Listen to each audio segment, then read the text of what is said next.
Okay. Hi there! All these mics and all this web stuff. And, oh, hey, is my mic working? Oh, thanks, Grant. Thanks, Grant. All right. Come on in. We're going to get going.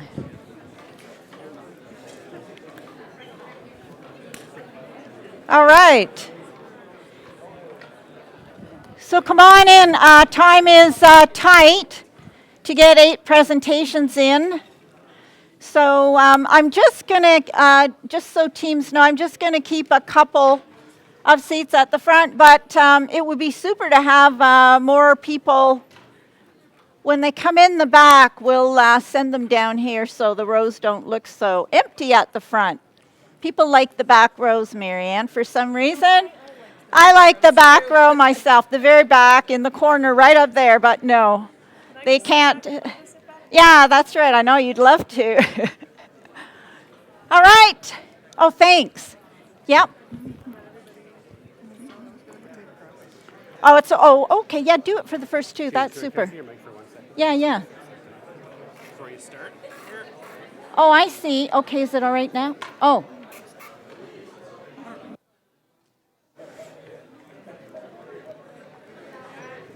Hi.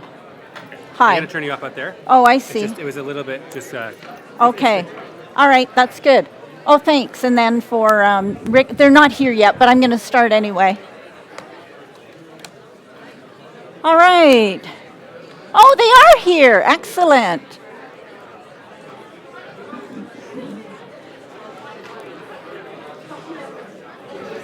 Hi, Section A. Yeah. Stephanie has stuff for you. She's just going to wait till Rick and Rita. I saw them go, so she'll just wait.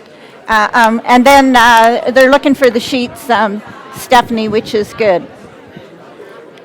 All right, people. We have hi, Section A. Hi, people. Thank you. This is great. Yeah, make me, oh, look, the professor says, hey, people, and they settle right down. This class is being live webcast, right? So your parents and friends can see it. So when you listen to me, this is very good, right? It looks like I have some control. Oh, hi, Rita. Anywhere here. This is good. Okay, perfect. No problem. It's one of those mornings, students as well. So I've got my Dino slides, but you do not have to be on Dino. I just use them today because it means Section A. I know everybody's excited, especially me. I was telling Stephanie I couldn't sleep last night. I get so excited about this class. But because time is tight and we have 8 presentations and lots to do, I need you to listen. So as I was saying, oh, there goes the mic again. As I was saying, you do not have to use Dino. There's nothing on there you're going to want to save, but it means that I can manage the slides that I use from my tablet. That's why I'm using it. So I've asked you to sit in your teams. This is important.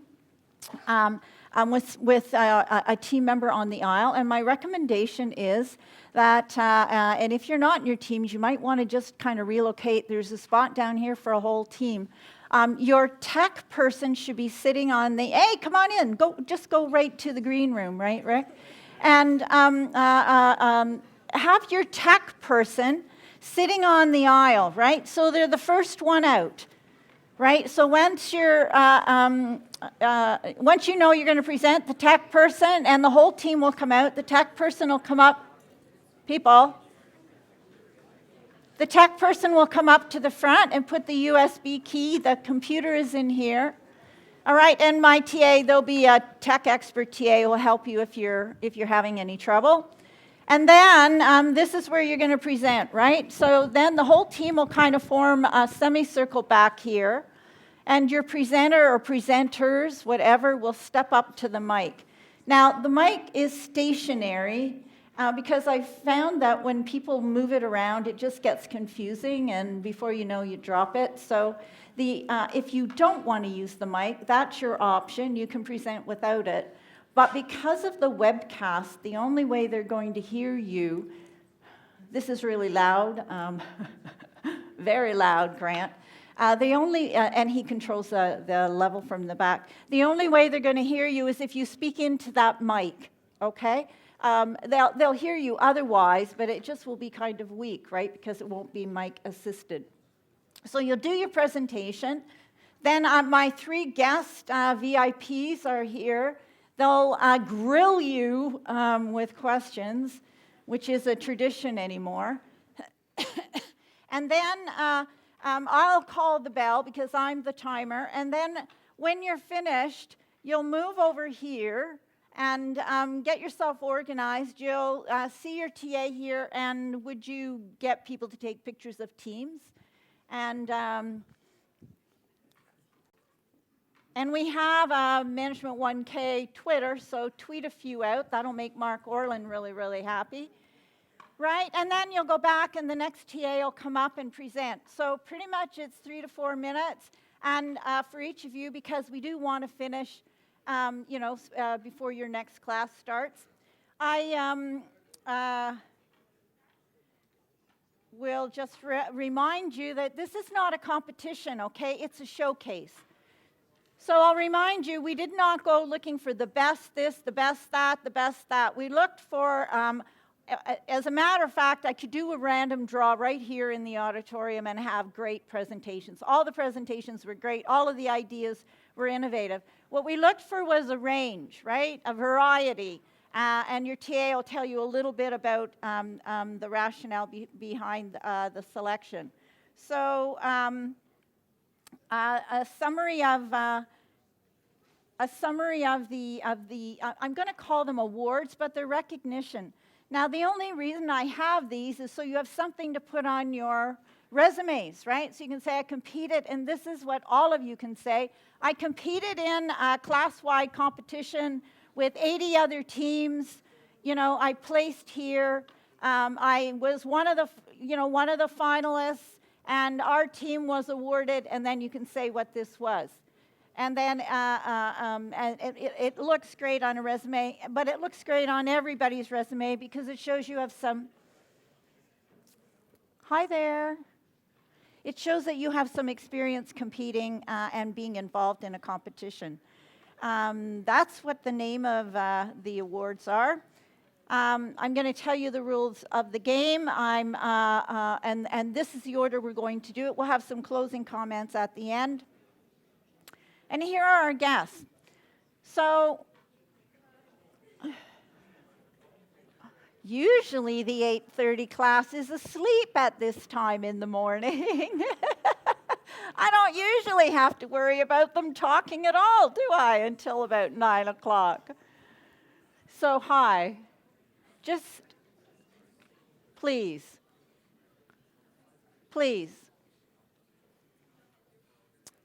tap your friend on the shoulder to for me if they get, thank you. Oh, that's great. So I imagine what they're talking about is they're all excited to know who will be the expert VIP guests who will be doing the grilling. And I can tell you that Marianne Curran is here, and she is an expert in childcare. And I have a neat project you're going to enjoy. And also, Jones, New York, she's been involved in global business. And I'm going to give them a chance to introduce themselves to you at the end. But at the beginning, I'm just going to remind you that they're highly qualified. She's got all kinds of financial background, etc. So round of applause for Marianne Curran. We might as well warm her up right now, right? And then I have Rita Hanasak, who has been with Scotiabank, involved in downsizing. Oh, they really like you, Rita. We go way, way back, all the way back to the MBA. Rita was one of my students when I was teaching MBA. We've done some research. I know, it's amazing. You can do both. We did some research together when she was at Scotiabank. She's into all kinds of new things now, and she also has a hugely impressive financial background. So, yes, well, we've already welcomed you, so I'm going to move right on to Rick Flanagan. Oh, they did applaud. I don't think I'd applaud for Rick until I knew why he was here, right? I always tease Rick that he's the black sheep of the family. As you can see why I say that.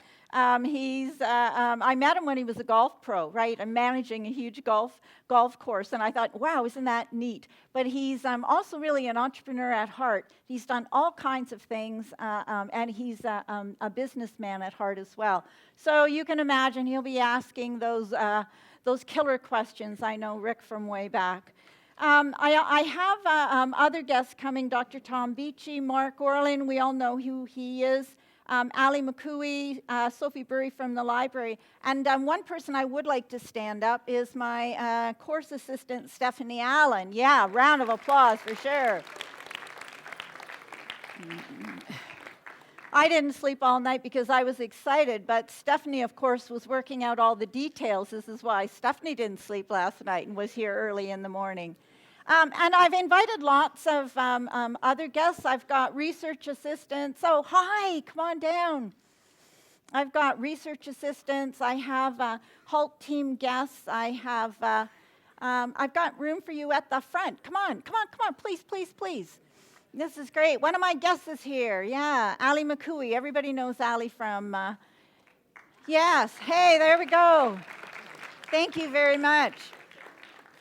And then I also sent you the live web link, right? And I know some years there's many of you who are international students who have sent the web link home. It doesn't really matter if it happens to be you who presents. Parents enjoy seeing the quality of the presentations and the ideas that students are talking about, just so they get a sense of what you're learning and what you're doing, and how you can be quite proud of your cohort. So hi to my friends. I know it looks kind of chaotic, but when it's a class, we just have a lot of fun with this week. Oh yeah, my TAs. I'm going to ask my 8 TAs to step up, and please introduce yourself quickly. And I made one exception. Yeah, round of applause.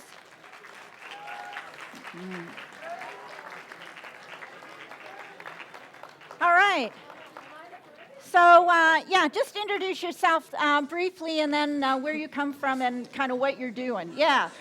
Hi, my name is Sam. I'm one of the TAs this year. I hail from Richmond Hill, Ontario. And I hope to be a lawyer one day, so hopefully I pass the bar. Wish me all luck. All right.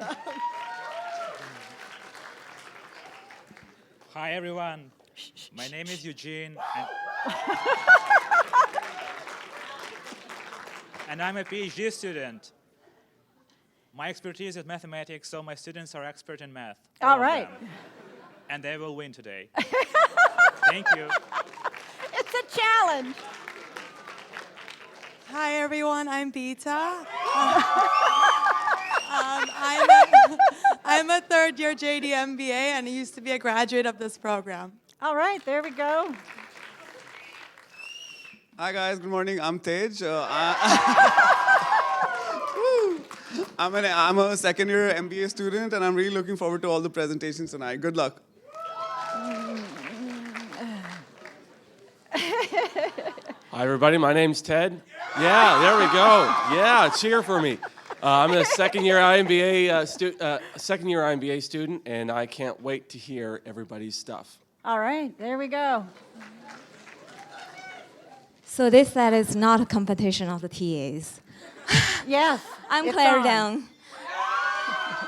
I'm proud to be the TA of tutorial A4 and B4. I'm a fourth-year PhD student in accounting, and have fun. Yes, excellent. All right. I'm Scott. I'm a third-year JD MBA student, and I'm glad I was scared there'd just be silence. I know. So I'm No, completely satisfied. only yeah. silence when I step Yeah. up to the mic, right? Uh-oh. Hi, my name is Shoaib. I'm a fifth-year PhD student and leader of, I shouldn't say leader, but the the instructor of A1, and I look forward to your presentations. You're definitely a leader, Schwab, yeah. All right, there we go. Round of applause. Okay, they're going to sit down. And then I'm just going to set this up in advance. I told you that it's not a competition, and it is not a competition. However, I do want to thank those teams who end up having to come up here on like really short notice, right? Because you'll only hear who you are when your TA comes to the mic. Like you won't know until, 5 seconds before you have to present. So that takes a lot of courage, right? And a lot of fortitude. I love the spontaneousness. And so I acknowledge, tap, tap, tap, shh. So I like to acknowledge each team with a certificate. It has no cash value. You cannot get, I warn you now, you cannot get cash for it. Or take a trip or anything like that. But it will enable you, your whole team, so 6 or 7 of you in some cases, and your TA, right, to go to Tuckner's and have 2 pieces of pizza and pop, okay? As a group, okay? So that's the thank you. So Stephanie, you're going to give those to the TAs.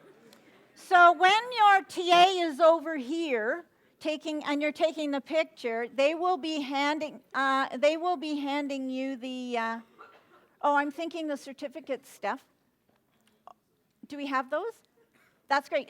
When you step over here and you get your picture taken and your TA is there to be with you, maybe the last time you see them, I don't know. It's optional if they want to take you for lunch. I got the feeling they weren't really all that impressed with the TAs from the welcome you got. And so make sure they give that to you, right? And then as I say, it's your choice. It's a way for you to have your final team meeting and take your TA with you if you wish. All right, so the rules of the game. Hi, people. This is important. I'm the timekeeper. I ring the bell, right, when the question period is ending. I'm going to ask you to make the 60 to 90 second pitch. Aim for around a minute. At 90 seconds, I'll definitely stop you. And then I told you how the setup goes, and then there'll be 3 to 4 minutes of questions from my honored guests. And again, sometimes I stop you in the middle of an answer, but that will go on. And then again, you move over to the side, get your picture taken, and then the next team will come up. So those are the rules of the game, nothing difficult here. And wow, hey, here we go. We're going to start right now. So I'm going to invite my A1, is it an A1 TA who's doing the introduction? Excellent.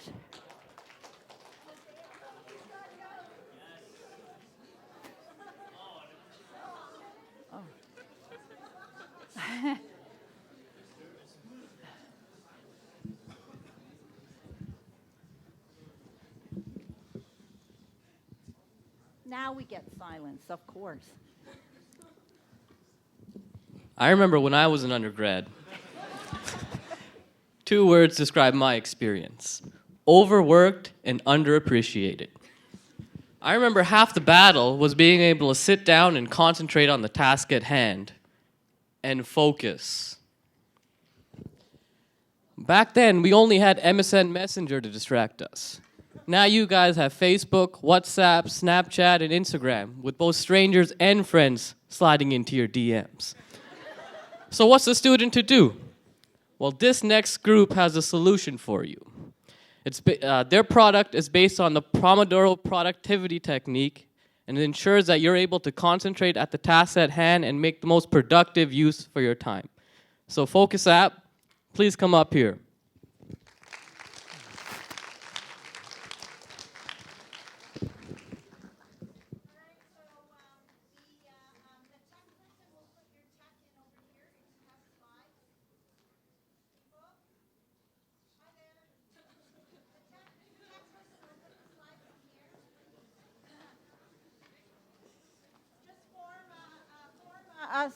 A circle like here. Move up, move up, move up, move, move, move, move.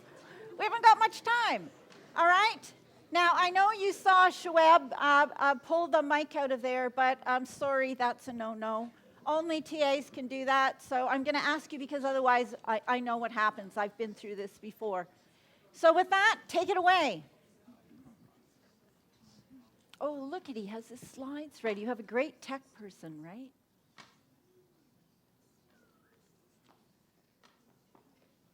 Good morning, everyone.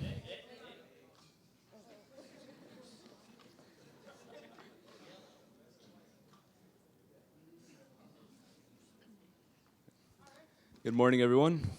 Today, for our new enterprise, we chose to develop an app called Focus.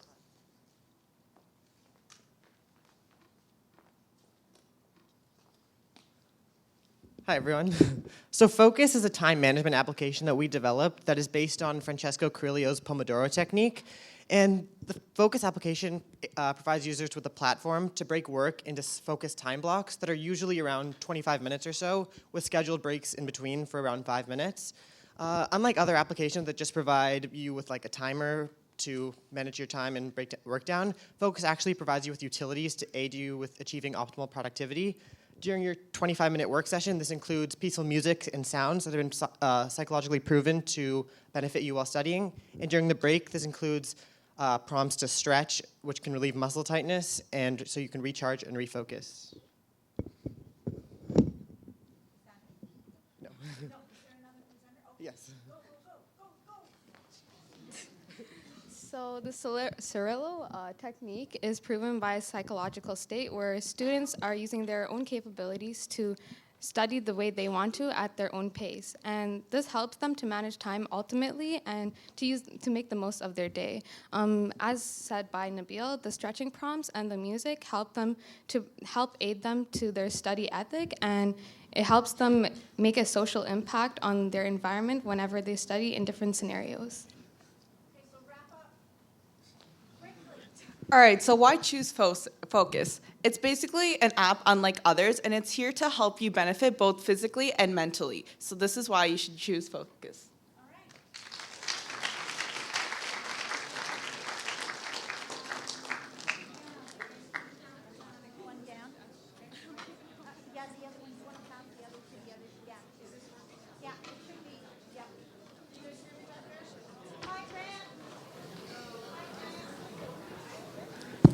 There we go. Okay. A quick question for you. Pomodoro. I assume that you have been in touch with them. You've licensed that from them. There's some kind of a licensing fee or permission fee that you are paying to them. Is that correct? Step up to the mic. Move, move,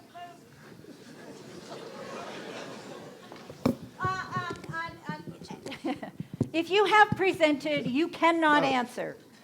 So I need someone who has not spoken. Did you speak? Yes.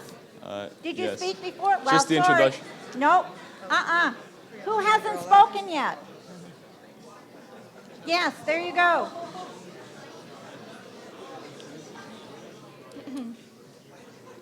So the Pomodoro technique is a psychological technique that's free, so there is no license for it. Oh, there you go. Great answer. See, look at that. That's super. Yeah.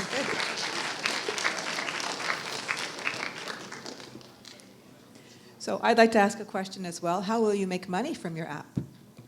Okay, everybody's spoken, so anybody can answer. But move closer to the mic so you can do it quickly. So we have two sources of income from our app. The price of our app is $1 because that's the price of similar apps, apps of similar nature. And then we also have advertising revenue. And there's no pop-up ads because that would be more distracting to the students studying. So it's based on sponsorships. Oh, I like the no pop-up ads. Great. Another question? Hey, Rick, get them. Okay, so I have an Apple Watch that reminds me to stand every how many minutes? Is this essentially going to do the same kind of thing? And why would I go and get another app when I always have my watch that has millions of apps on it already? Oh, yeah. Oh, yeah. Why does he need it? So when we started developing this app, we realized that this was a problem, especially like I have an Apple Watch as well. So I just found that the stretch prompts are more of a distraction at times because it's just, I can ignore them. Where this, it's actually breaks your time up specifically around your breaks so that you can recharge and refocus. Yeah, so what do you, so what's the answer? Like, why would you use your app and not your Apple iPhone thing? Yeah, why? Because the application has the entire package of what you need to be productive, where the Apple Watch just provides you with, you need to stand now, you've been sitting for too long, which doesn't really help for as many people. All right, I'm impressed. Round of applause. Thank you. You're off the hot seat. Move on. Yay. All right, now you know how it works, so a lot of thanks to... No, wait, your TA's coming. You've definitely earned the free lunch, I'd say that. Okay, where's my next TA? All right. And I'm just going to remind you, if you're presenting...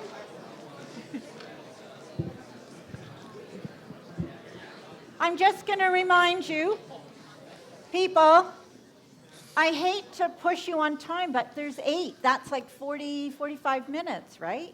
So we have to end the class on time. So this is why I'm pushing you on time. This is why I'm going to say again, now you know how it works. When you come up to the mic, please don't take it out because this takes a lot of, fiddling around. What can I say? Anyway, I hate to be mean to you, but just so you know. Okay, let's go. Sam, who have you got? Who's coming next? Okay, so repping for us in A2, I really want to commend this team because what they did in particular was to put themselves in the shoes of other people. So I think it's really easy or easier to develop a product that you think of what would I be able to use and what would be useful to me. And this team in particular really put themselves into people in different life stages and thought about how their app could help them. So I'd like to take this opportunity to present Sitters. Sitters, all right. Woo-hoo.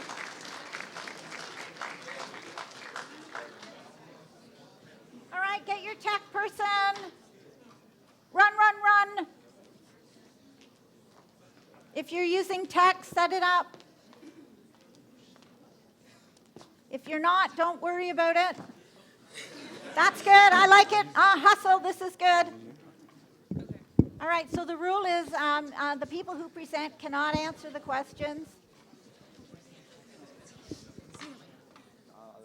All right. Tell me when you're ready. Are you starting now? Yeah, I'm ready.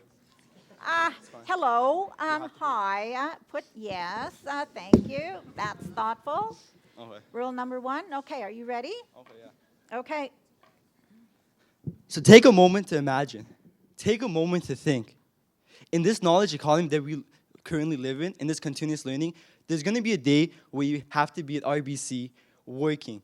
The next day, you have to give a stock pitch to the CEO of RBC. What do you do? What do you do if you have children? Do you just leave them home? We watched Home Alone. We know what happens when you leave your kids home alone, right? So at Sitters, we have an innovative solution with an easy-to-use app. Our app is a babysitting app that connects babysitters and parents seamlessly.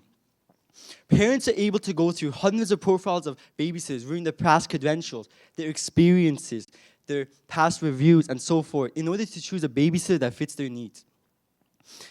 Parents are able to find babysitters in their neighborhoods easily, and they are able to book a babysitter up to 4 hours in advance. Sitters, we stand for excellence, quality, sustainability. We are here to revolutionize an industry that's never been touched before. Sitters, you're seeing the change. Whoa, whoa, whoa. All right, move up, move up, move up. And for Jeffrey, we're allowed to move the mic over, okay? This is good. Come on up, Jeff. All right, questions. I'm so proud of you. Okay, Hey, I here guess we I'm go. kicking off. And you just met your worst nightmare. I'm Yeah. sorry, being in the childcare business. So I Yeah. could go on and on and on. But This is I competition. will ask this. So what kind of regulations, restrictions, requirements have you investigated to make sure that you are in compliance with the very strict codes in place in taking care of kids? So with sitters, we have a really rigorous screening process for all people who apply as babysitters. And when they first open the app and they apply as babysitters, they have to send in their resume to see if they have any prior experience. They also have to send in their qualifications in standard first aid and CPR to ensure that they are able to handle like practical roles and situational things that happen. Also, they need to send in a recent police check, as well as valid government ID, just to ensure that they're legitimate and that nothing could be forged. And we want to make sure that they have the skills with these qualifications to prepare for babysitting situations. And of course, they've all applied for the much higher level of check, you know, not just a police check, but a vulnerable sector screening check, yes, right? that's it. Okay, great. I figured. My, okay. All right. Well, right. I'm impressed. She knows her stuff. Okay, Question. I seem to be the money question again. So how do you generate income from this service? Okay, somebody who hasn't spoken. There we go. Okay, so we have two streams of revenue. Number one is, so we are going to be charging 13% commission for every babysitter guardian transaction. And our second course of revenue is something we call redemption courses. So as Stephanie mentioned, we're going to have like a rigorous screening process, and afterwards we're also going to have like a child psychologist exam and whatnot. But if there's consecutive negative reviews, then we offer our babysitters the opportunity to take this redemption course, also developed by child psychologists, and these redemption courses are $20 each. All right. Oh, Rick. Uh-oh. I never know what he's going to ask. I've had a babysitter before. Uh-huh. I believe it. My question, I guess, is that as you develop this and it goes further, are you going to try to develop training programs, further develop training programs to give yourself different levels of sitters? Who's going to answer that? Who's volunteering? Yeah. Does Jeffrey? Okay, Jeffrey's going to answer it. Hey, yeah, do you mind? Thank you. All right. I think you have to be on the other side of him. That's what he said? Yeah, the other side is easier for him. I think that's definitely in the cards. It's a suggestion that we would definitely take into account because we do take quality very seriously, and that level of training and development sounds definitely like a very attractive option. All right. All right, one more question. Anybody? Oh, yeah. Actually, it has nothing to do with childcare. But I was just wondering, so your revenue stream is the purchase of the app, is that correct? 13% commission for every babysitter guardian transaction. Okay, and I assume there's like, you can go on and you schedule when you want your babysitter, what age you want, how many kids you, like, so it's all sort of matching. And I would assume also you'd have something, so it's sort of, if you've got a regular appointment, you can book it in for every Tuesday night for date night or whatever. Is that how the way it works? It's a All good right, idea. Saved It's very by clever. the bell. There you go. It sounds like Marianne knows your business opportunity. All right, so, yep. All right, let me have my next TA. Yes, thank you. Thank you, thank you. Okay, for anybody who wears glasses in the room, I think this next product will be quite life-changing. Please welcome to the stage Skittles Enterprise to present Eye for Eye. Woo! All right, here they go. Oh, look at them hustle. Yeah, do the USB key. All right. It's in the case. Sorry. And then the rest of you, move.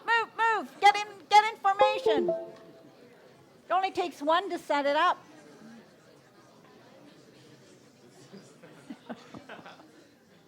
Hi there. I want to see you in the center of the stage.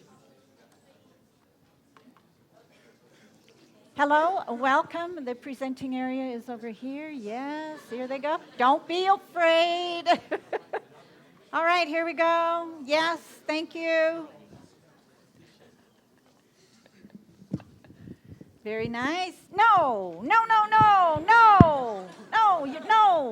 You have to put the mic here? Yeah, put it back in. I like walking around though. I know that. That's why I'm not doing it, right?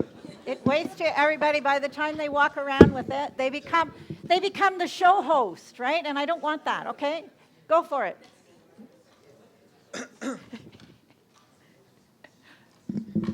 Hello, ladies and gentlemen. Hi. Hello. So our product starts off with the early 13th century. Ancient Egyptians and Babylonians both used some sort of water-filled sphere to magnify certain words. As you can see, this set the precedent of modern-day glasses. So as you can see, this set the precedent for modern-day glasses. However, there was very little innovation, very little creation throughout centuries. And as a result, I feel had a duty. It feels that it had to create something to change this industry. So what we did was we created Eye for Eye. We created glasses that incorporate the technology of crystal lenses, liquid crystal lenses, that adjust to your eyesight. We have a Bluetooth component, which connects to an app on a phone, but this is more product-based. And as soon as your prescription changes, instead of having to go to the eye doctor and get a new pair of glasses, which is very annoying, all you have to do is wear the same glasses and you'll see perfectly. Are you wrapping? Is there a wrap up? Is somebody wrapping up? This is it? So ladies and gentlemen, this is Eye for Eye. See the world through our eyes. Oh, very nice. Okay. Very nice. All right, so move up closer. And remember the rule. If you've already spoken, your colleagues must take the first questions. All right, over to my judges. Okay, so question for you. I'm a contact lens wearer. This sounds very appealing. Can I get contact lenses from Eye for Eye? So right now, for our first few years, we plan on just forming the glasses. And if we can earn more investment, we definitely plan on expanding into contact lenses in the future. Okay. So I'm the same. I'm a contact lens wearer, and I wear these cheaters.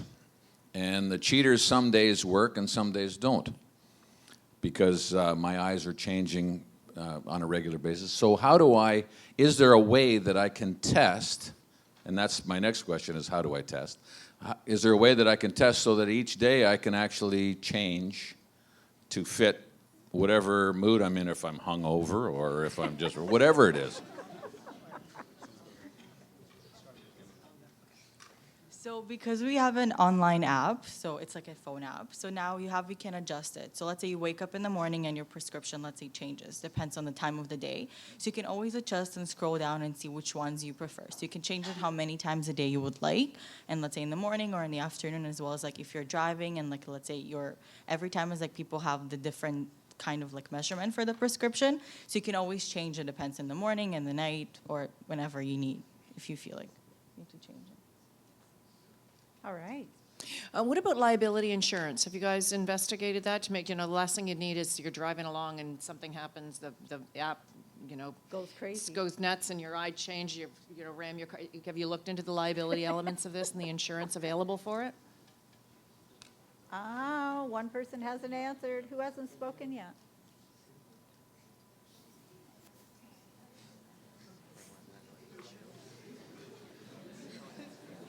Up to the mic, let's go. Liability. It's an easy question. Go for it. Well, I just want to say I wasn't prepared for this, but For this question. for the but- for the question, That's I mean, right. right, Yes. that's what I meant. That's right. Yes. So yeah, we have set up a fund for our liabilities and insurance. So in the case of something, if that were to occur, then we have that fund set up to tackle that issue. All right. Yeah. All right. Saved by the bell.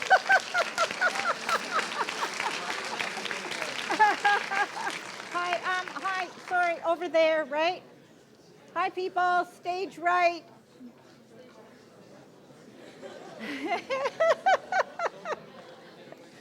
All right, my next TA. Stage right. People, get your certificate. Over right. here. Yeah, but go for your picture. They're going to take a picture. Vita, picture. Picture. Okay, so Just before you, hi, my friends. I'd like to introduce Dr. Tom Beachy. Please meet my student. Former director of the program and also associate dean. And the reason I want to introduce Tom is because I'm being very mean to them, right, Tom? Around timing, et cetera, and it's because 8 of them are going to present, and I'm on a tight schedule.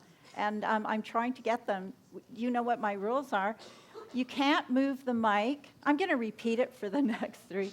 Please don't move the mic. You can move the thing up and down or position it like that, right? But when you move the mic, you walk around with it. It makes it very hard for your friends.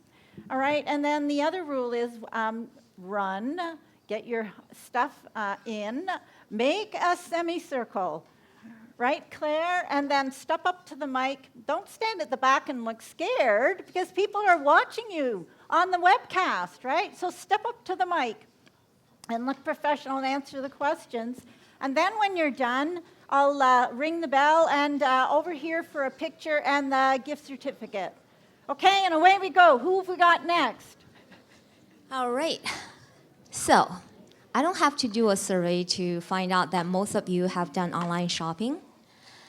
And I also know that you're not someone who have nothing better to do but to expect your delivery all day. So if you ever had a problem with getting your delivery, you appreciate what ProSolver will have for you. Let's welcome Jacob, Mohammed, Hanzala, Hakim, Tina, and Jessica. All right, welcome. Oh, look at them hustle. This is great. Oh, yeah, they've got it. I'm impressed. Oh, hey. Shit. All right, good morning, ladies and gentlemen. My name is Mohammed. This is ProSolvers. I'm the Chief Communications Officer. I think I don't have to go into depth, but I'm pretty sure most of you guys have done online shopping. And just a show of hands, raise your hand if you've missed your delivery because you weren't home. You see, I know it angered you and made you frustrated that you had to take time out of your busy day now to go pick up your package. Well, you aren't out of luck. We at ProSolvers have developed a revolutionary new product that will change the landscape of the e-commerce delivery and by providing many solutions to the many problems that online shoppers face today. Our goal is to better the lives and limit the troubles of the average online shopper. Our product is called ProSafe, and it is a name related to our slogan, security, efficiency, protection. And it is a specially designed smart container which puts the consumer back in charge of their own deliveries. ProSafe is a secure smart container which resembles a box and is attachable to the front door of the consumer's homes, or it can be placed on the ground right beside the front door, and or it's locked through a securing mechanism. So through the box is a locking mechanism that's attached to the consumer's front door of their homes.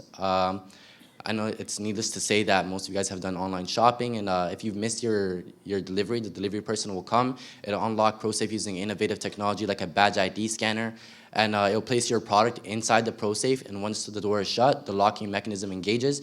So you might be wondering, why should I buy this ProSafe that you speak of? Well, for one, it can come super clutch in the instance that you aren't home.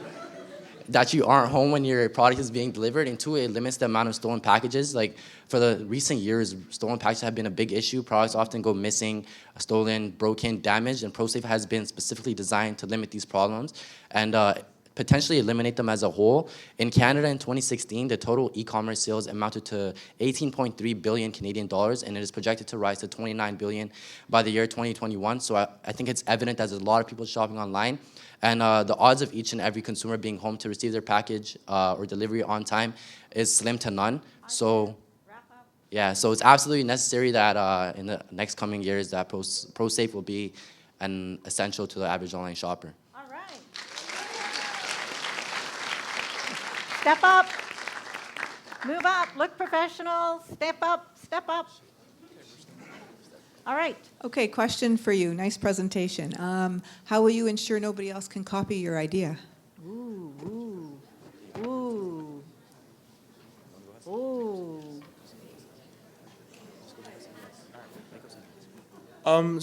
That's a great question. So Yep. what we're looking into right now is actually creating a patent. We haven't actually filed one, but we're in the design stage for that.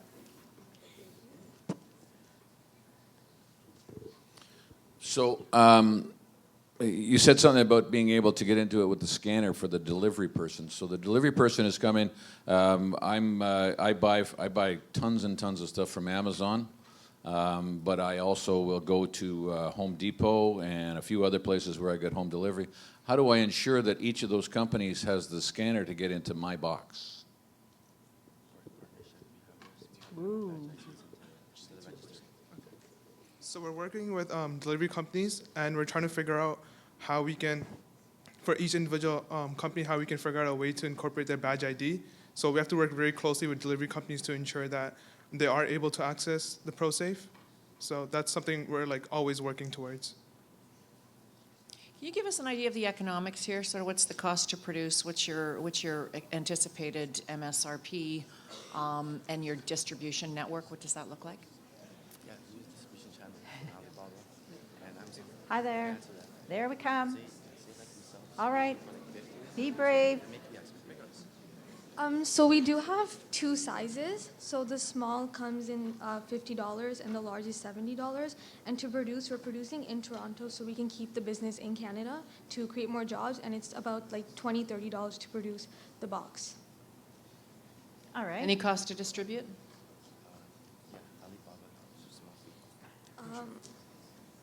Yeah, we have like a small fee from Alibaba. Alibaba. Ooh. I heard they had great sales. I read that yesterday. Great distribution network. Any more questions? All right. Rick's got one. Watch out. Okay, so last week I ordered a chainsaw, and then this week, last week I ordered a chainsaw, and this week I ordered 2 bar stools, and my box isn't big enough. Uh-oh. What do I have to do? Uh-oh. Somebody who hasn't spoken. Come on, take it on. Let's go. All right, my friends. What is he going to do? What are you going to do? So we have a box that expands and and then it also contracts too. Ah. So Oh, whoa!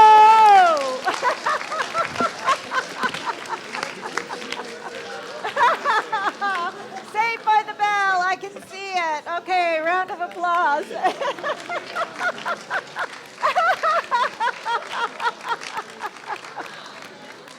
Ah. Hey, Claire. Claire, that group is everything you promised. Definitely get on their feet. There we go. Hey, Taj, who have you got? All right, so moving from deliveries at home, I'm sure everybody loves to go and shop. Ooh, So the next team that's going to come up here is going to make your life easier and, going to help you with parking spots. Whoa, So I'm going to call upon spots. All right. Look at them run. Look at them hustle. This is great. I love a team that hustles. It sets up a good first impression. Oh, in the bottom. Oh, I'm glad you're in the front, Ali. Oh, look at. Okay, get in formation.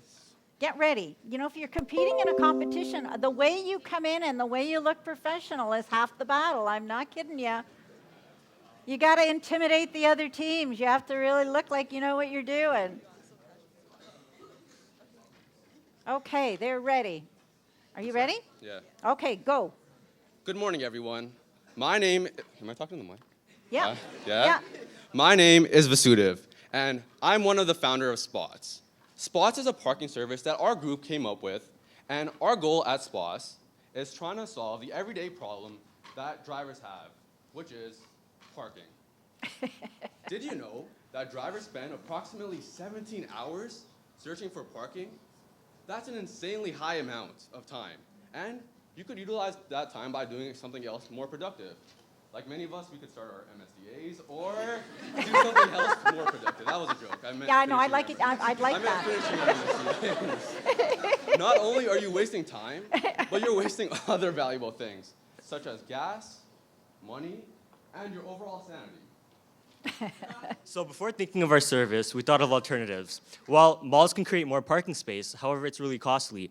Or, as a consumer, we can use other paid services such as valet. However, valet can be very costly. For example, at Yorkdale, valet costs about $15 per day. Or you can use other forms of transportation like the TTC or even Uber. Now, this eliminates parking completely, but most people don't really find this convenient. So our solution is Spots. Yeah, I will. So by forming partnerships with venues like the mall, we plan to rent out the first few rows of parking spots, allowing our customers to have access to the most premium and prominent parking spots. The process is extremely easy. You become a member either through our online website or through the app. You park easy, and finally you tap in once you arrive at the parking spot, and once you're done, you tap out. This concludes our pitch. Please go check out our website for more additional information about our services, our team, and any promotional offers we have. And make sure to go check us out on social media as well. We'll make sure to follow you back. Our username is @SpotsLTD. Thank you for listening to our presentation, and I hope you guys have a great day. I will. I know. I know. Hi, people. Step up. I'm just going to remind you to use the mic because they're, they're recording, right? And so when you weave away, they can't hear what you're saying. Of course, the mystery is great, but if you want to be able to go back and hear what you said. All right, over to my VIP. There we go. Okay. So first of all, excellent job, you guys. I think it was really professionally done, professionally delivered. Yeah, very nice. Question is, you've got the technology to show on a tablet or whatever where there's available spots. What about the technology that's needed on the ground? How do you make sure that that gets distributed and that you get the buy-in from the parking providers? All right, so there's a weight sensor that we're going to install underneath each parking spot, which costs around $300. And it detects when a parking spot actually comes in. And there's a terminal in each parking spot that you could sign in with your barcode that you get when you sign in to the app and become a member. So when you get there, you tap in. It tells our service that you guys are there. It's an actual Spots member. If no one taps in and someone parks in the spot, it tells us that they're illegally parking there. And we're partnering with towing services to actually remove that vehicle out. And another source of revenue, hey? And once they're ready to leave, all they do is tap out, and they're charged for every minute that they're in the spot. So that's how we're doing it. Okay, just to clarify, so you own these spots or you're using other spots that are like the spots I parked at here? Believe me, I would have liked to have had that this morning. So the spots that are here, would you be using those and partnering with the owner of the real estate, or do you have your own real estate? Oh my, do I have to answer that question? No. I have to switch? Yeah, switch. Oh, switch, okay. Okay, to answer that question, so we are partnering up with the venues. So we're going to be building a relationship in which we provide them with 25 to 35% royalty fee. And so what happens, we'll be renting out roughly the first 5 to 10 closest spots to the entrances. So that way you have the most premium location. And that way we'll install the sensors underneath, tap in, tap out, and that's how it works. Thank you. How many years? Is this working? How many years will it take you to recover your cost of getting these sensors placed into all of the parking lots that you're using? We plan to break even in 2020, around June, assuming that we start in the beginning of 2018. Nice. Look at that, break even. I'm impressed. Hey, Rick, got a question? So, I want to sign up for this, and I get to, I'm going to Yorkdale, and I find out that there's no locations, but I'm a member. What kind of What kind of remedy would you have for that? Okay, who's left? Who hasn't spoken? Who hasn't spoken? My friend, have you spoken? No. Yeah. Did you?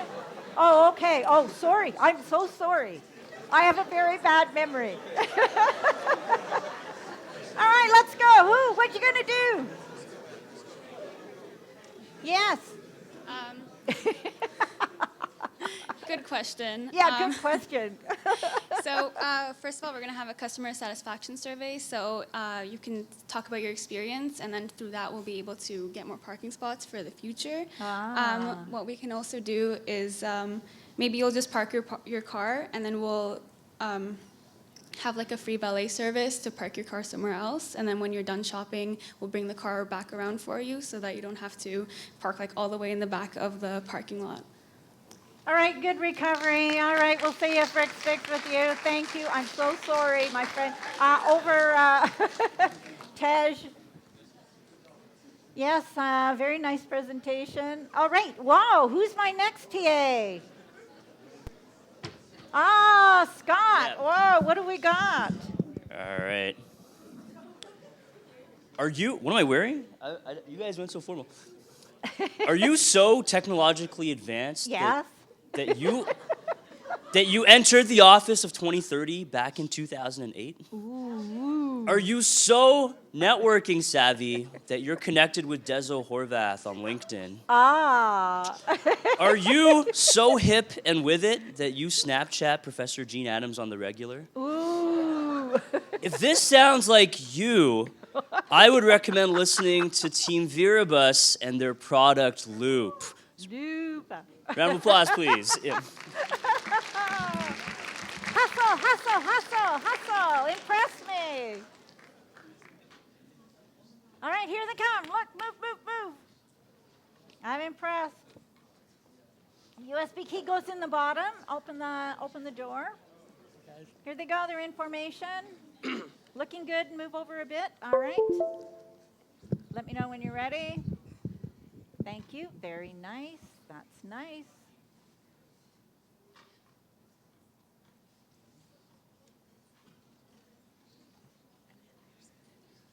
All right. Should we start? Yes, please do. And also, are you going to be giving us like a 10-second countdown or something? No, or? I'm not. Just Okay, go for cool. it. All right, so good afternoon, 90 everybody. seconds. You have 90 seconds. Okay. Go so, now. good afternoon, everybody. Snapchat, LinkedIn, Facebook, Instagram, what do all of them have in common? To begin with, they've captivated the market, and they have users all around the world. But from investors to customers, they've all looked past their major flaw, continuity. Welcome. We're Loop. Today, we'll be revolutionizing the social media industry.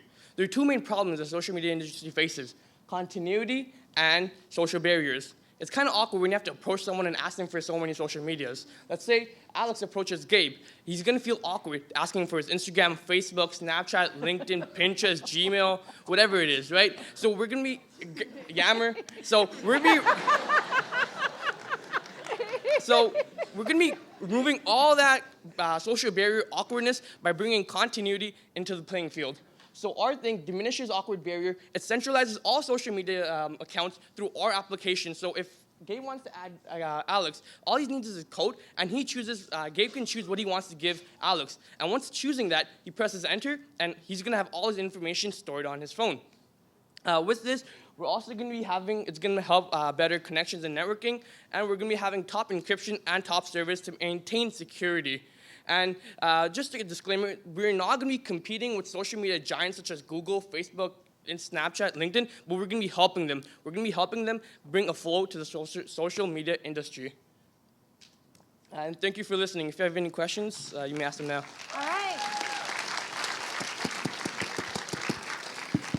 So with respect, I think we all know that there's no love lost between the separate owners of all of these different things. What's in it for them to allow you to kind of feed them into one common spot? And if the answer is you don't need them to, my follow-on question would be, what's to stop them from kind of shutting you down from being able to do this?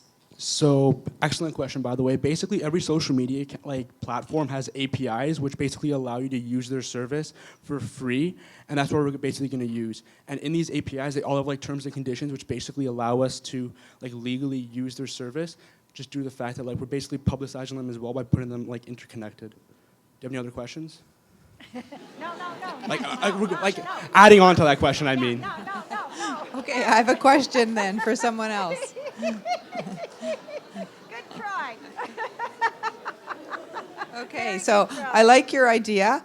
How do I get, do I have to pay for this? What does it cost me to use it? Hello. Hi. So we decided that we should make it a free download, and we made this decision because we value expanding our user base a lot more than charging, and we've a lot of other revenue streams, so we feel like we benefit in those rather than just benefiting from the purchases of the app. Good question. Okay, so I'll just feed off what you just said. So what are the other revenue streams? Yeah. So we have 3 revenue streams. This consists of data mining, in-app purchases, and in-app advertising. Our in-app purchases come from memberships. So for example, clubs, instead of buying posters at $10 a poster, and usually they buy around 10 posters to promote an event, they can pay $90 instead of the $100 to $120 range, as well as individual spam. So people can actually spam the live feed and get their contact information out there for other students to pick up on. So we have a lot of different other revenues. So that's, like Alex explained, we don't need that pricing model of when you download the app. Thank you. So it's the social benefit, the free app. What about is this a data pig? Is it one of these things that it's going to sit on top again and everybody's going to be like, oh my God, here I go, another 30 gigs of blah, blah, blah? Or is this a fairly efficient sort of data user? Somebody who hasn't answered.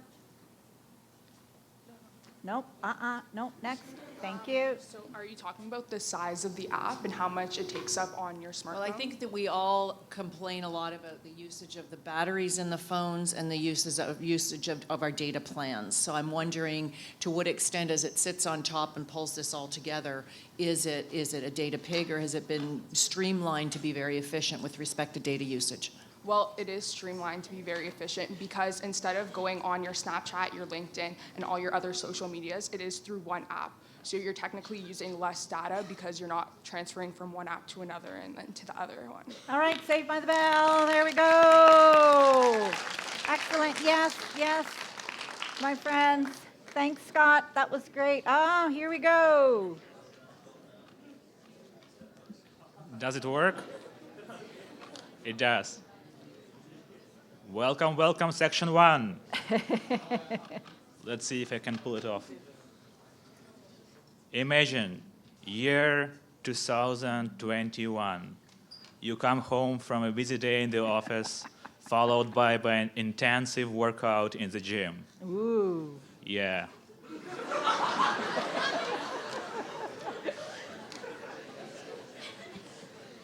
You put your phone on a charger on a smart desk.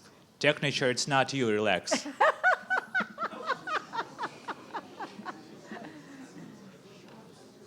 You ask Alexa to turn on your smart shower and prepare your favorite protein drink. Next you know, Alexa, with empathy in her voice, telling you that protein is not found in the fridge. You're upset and you realize that you're even hungrier now. Home appetite, not you. Relax. Oh, you're mean. You're so mean. Well, you do not panic. Instead, you ask Alexa to open your favorite application on the large screen of your smart TV. One click of a button and a list of all items in your fridge populate the screen. You delighted as the second click of a button arranges the relevant recipes in the list sorted by the time required to prepare your meal. You delighted because you realized that your friend's invention truly revolutionized your approach to cooking. I'm giving you CEO Tasha Gargara with her colleagues from Smart Chef Vitality Inc. All right. Meet my brightest, Vitality Inc.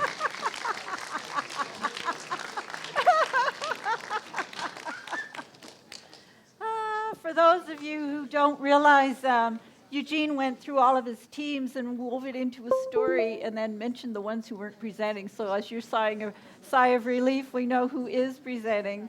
So go Vitality. Too much fun. All right, imagine.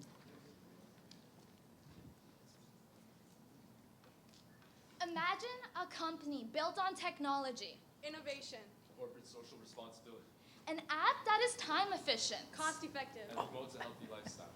We are Vitality. And we're here to change the way you cook and consume food forever. So I would like to introduce you guys to Smart Chef. So this is basically just going to revolutionize the way that you guys use cooking apps. Through using Smart Chef, you were able to personalize an account, so basically outline any allergies you may have, any overall cuisine preferences that you may have, or dietary restrictions. By using so, you're able to create your own inventory through our new cutting-edge receipt scanner, which allows you to upload any food items that you have purchased. And through using both of those connections, you're able to create your own and find your own recipes that basically incorporates both of these, both your receipts and your account that you've created. Not only does Smart Chef cater to our users' personal needs, it also benefits them socially, economically, and environmentally. In particular, the app strives to help reduce food waste and cut costs for consumers as it generates recipes based on the food items that they already have in their fridge. By combining this new and innovative technology with a corporate social responsibility focus, Smart Chef and Vitality are able to create a strong triple bottom line. Through professionally crafted recipes, national corporate partnerships, and an innovative team striving for change, Smart Chef, the possibilities are endless. So join us together today and we can help make the world a better and healthier place, one recipe at a time. Thank you. All right. Very nice. All right, questions. What are you Okay. going to do?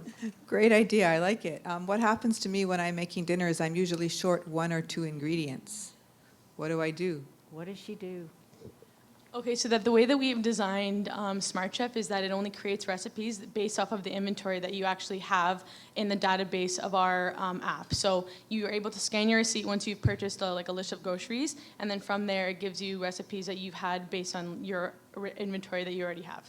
Ah, so it will never happen, Rita. Yeah, So, so I'll that would never run technically out never of happen. like tomato sauce or something. It knows what you have. It knows the items that you have based on recipes you've already made, so it'll automatically remove them, or you already know that you have them in your inventory because of the receipt scanner. So yeah. All right, I like it. So we have 3 people in our house that buy groceries. Uh-oh. And what happens when we keep missing scans? Trouble. So that's a great question. With the receipt scanner, so it's pretty automatic in the sense that when you come home, when you purchase the goods, when you purchase from the grocery store, you have the receipt. And so our scanning technology actually automatically scans all of the inventory that you have and places in. In the case that you so forget, if you do have your receipt on hand, you can just scan it in after. But in the drastic sense, in the case that you throw out your receipt or you don't have it, you could always manually put it in. And we also have like a voice recognition system that helps you sort of orally input the data. All right, one more question. Here we go. So I just have to teach my bratty teenagers to actually program when they take food out of my fridge, right? That's not a question. My question is how, again, what are the revenue streams here? So there's probably an app purchase, but then what beyond there? Yeah, somebody hasn't spoken. Thanks. Oh, great. Okay, so we actually have 2 revenue streams. One is our advertising revenue, and our second is our subscription or premium offers. And customers would have to pay $2.99 a month for our premium offer. Whoa. All right. Saved by the bell. Here we go. Excellent. Very nice. All right. Yeah. Hey, thanks. Thanks, Eugene.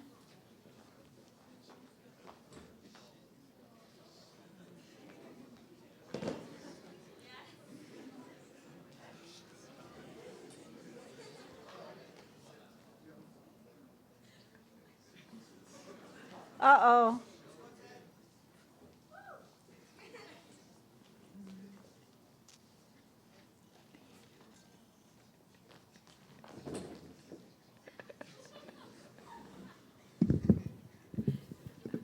Nobody likes spending their holidays sitting on the bathroom on the toilet. Detect It has a tool that might be able to help you find if the food that you're eating is worth eating.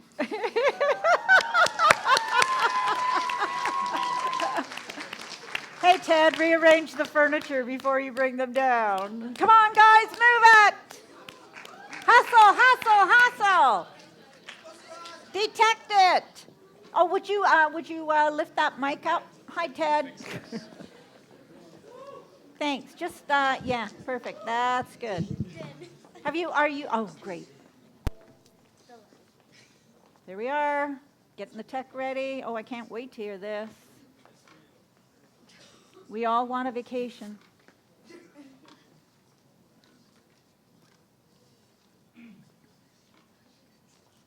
Okay, are we ready? Yes. Go for it. Come up to the mic. I have to ask you to come up to the mic because people want to hear you. We'll just scream this part. Oh, okay. All right, okay, that's good. I'm just for your sake because your parents will want to see this fabulous presentation, right? So, 1 in 10 people fall ill every year due to eating contaminated food, and 420,000 of them die as a result. Ooh. Every 3 minutes, a food allergy reaction sends someone to the emergency room. More than 3,000 kids die every year as a result of drinking contaminated water. Magnify. A company that creates long-lasting solutions to the current global health epidemic. A company that sees a time where fears and anxieties about foodborne illnesses and allergic reactions are eliminated. A company whose vision is to increase the quality of people's lives in developing and developed nations.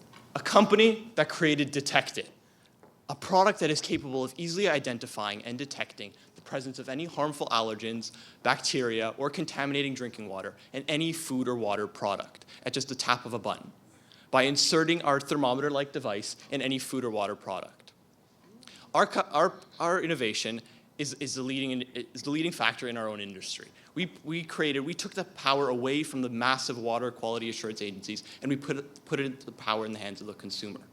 We're unique in our approach to allow them to identify wherever they are around the world with our portable device, whether our food, whether a stream of water, whether a berry picked off a bush is fresh and available to eat. With convenience in mind, we also designed an app that allows users to identify which allergies they are affected by, and our product is associated with that similarly. Our product also incorporates an emergency cap, which allows users to identify and alert emergency services immediately if they accidentally ingest any toxic substance. With collaboration with UNICEF, we aim to improve the lives of people in both impoverished and developing nations. We urge you to join us in this goal. At Magnify, we are committed to the belief that a healthier world is a better world. After all, using our product, one test unlocks unlimited solutions. Thank you.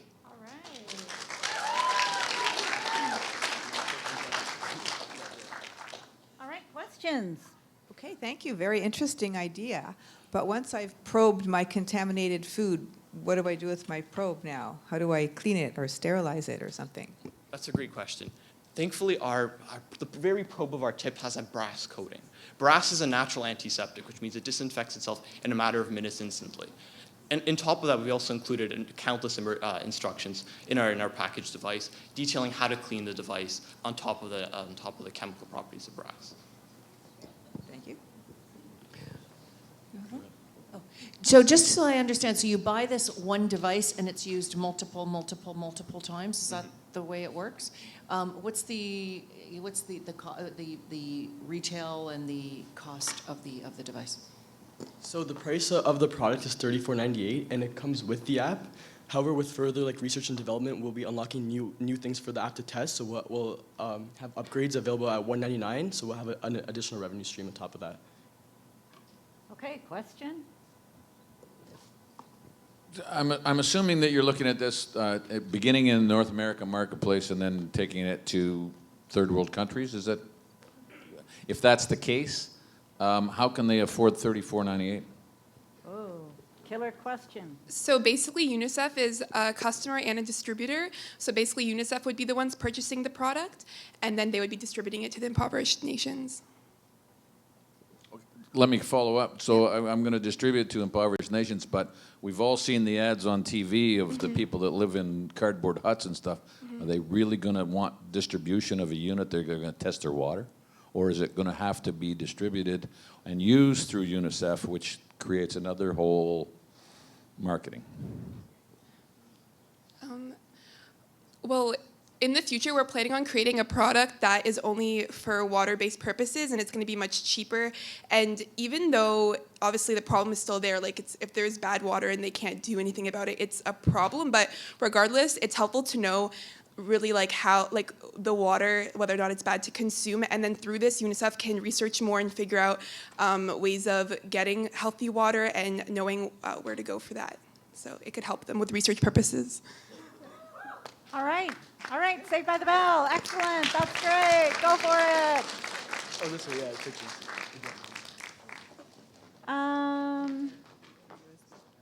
Yes, there's another, right? No. Is this the, oh, all right. Okay, great. All right.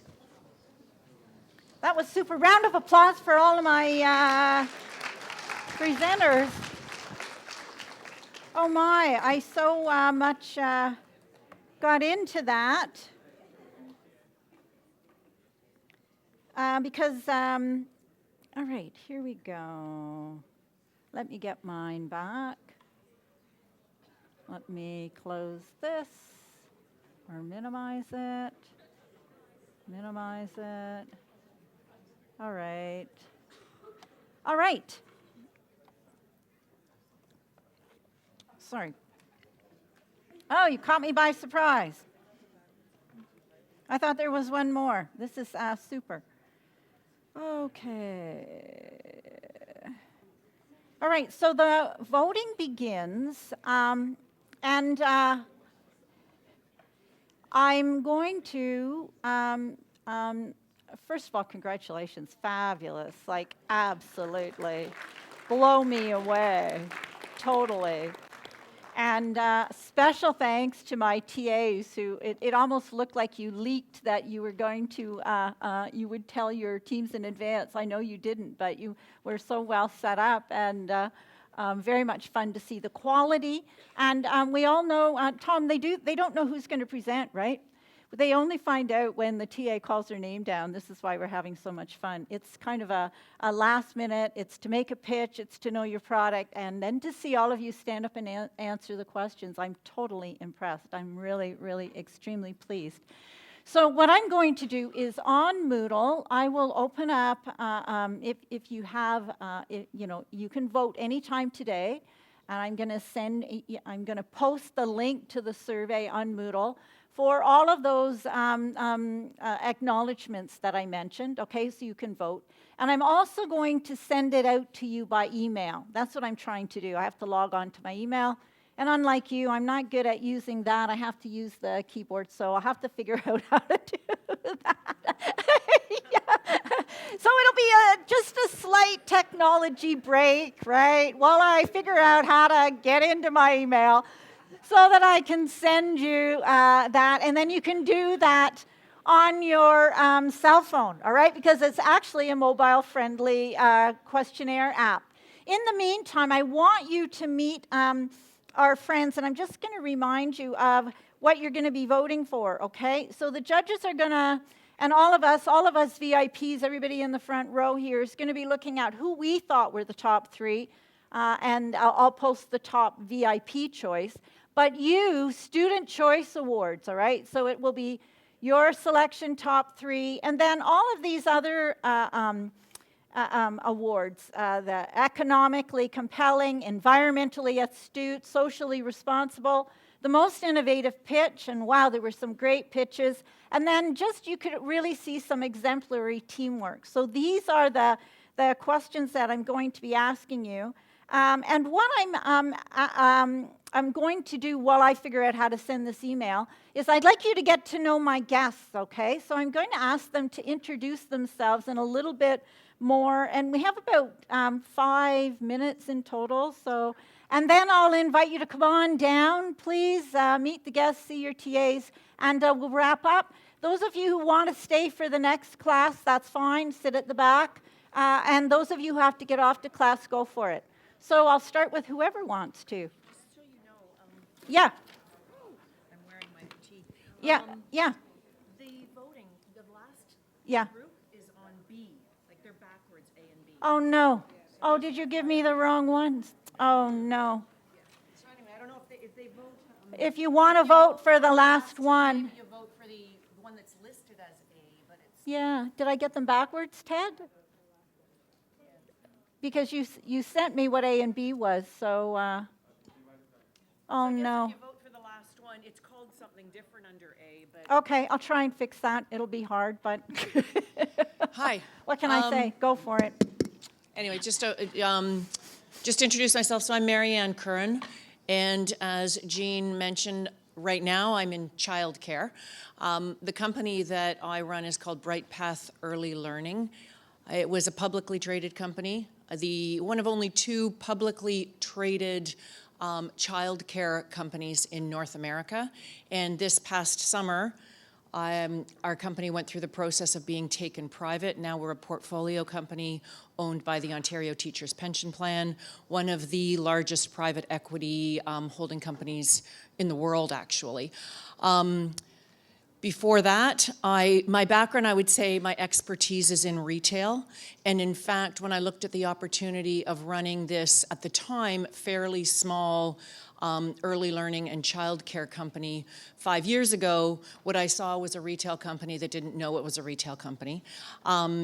So I brought my background from Jones Apparel Group, which is where I got a lot of my retail experience. I was the Canadian president and CEO of that company when Eaton's went bankrupt. And our strategy to deal with that was to open our own direct channel of distribution. So over the course of a year, we opened about 100 stores here in Canada. So anyway, couple of things in that. One of them I would suggest to you is, as students of business, is don't always look at things through sort of one lens. I remember when I was talking to the board of directors about Bright Path and said, you know, this is a retail opportunity, and they looked at me like I had 3 eyes. Just learn, listen, try to look at things perhaps with a little bit different a perspective, and it's kind of amazing where your career in business, should you choose to pursue that, will take you. Anyway, this was really fantastic. Those companies that presented, I do not envy you, because to get up here and to boil down all the work that you did into a 90-second pitch is really, really incredible, and I think you guys all did a fantastic job. All right. Thank you. So I figured that out. You should have it in your email. You can start voting. If you like that last team, just forget what the other one says. Just vote for the A8. Hi there. Yeah. Rita? You can just stay at you don't have to go up to the front. Just use the mic. That's good. Yep, I think so. Okay, I'm just going to stand here because that's easier for me. Oh, there's so many of you out there. All right, everybody did a fantastic job. I have to say, I want to say thanks to Jean, first of all, for inviting me back year after year. It's been such a delight to see the many years of presentations that you students have pulled together. My background, I guess, in terms of introduction is primarily financial services, but more from the people side. I've always been involved in human resources through training, managing, evaluating training, some metrics, number crunching. So that's why some of my questions might be more related to your financial part of your projects. But basically over the years, I guess, just to see the development and the skill and ability that you students bring to this program, it's awesome for me. So congratulations, all of you. Thank you.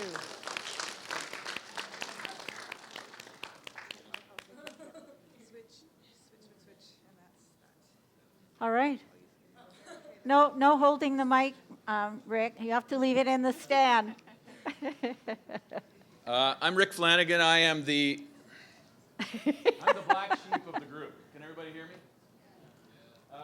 This would be, we tried to figure out today, I think this is my 9th year coming. All right, I know. And every single year I look forward to it because of the amount of ingenuity and ideas and things that come out of it are just absolutely startling, and they're just great.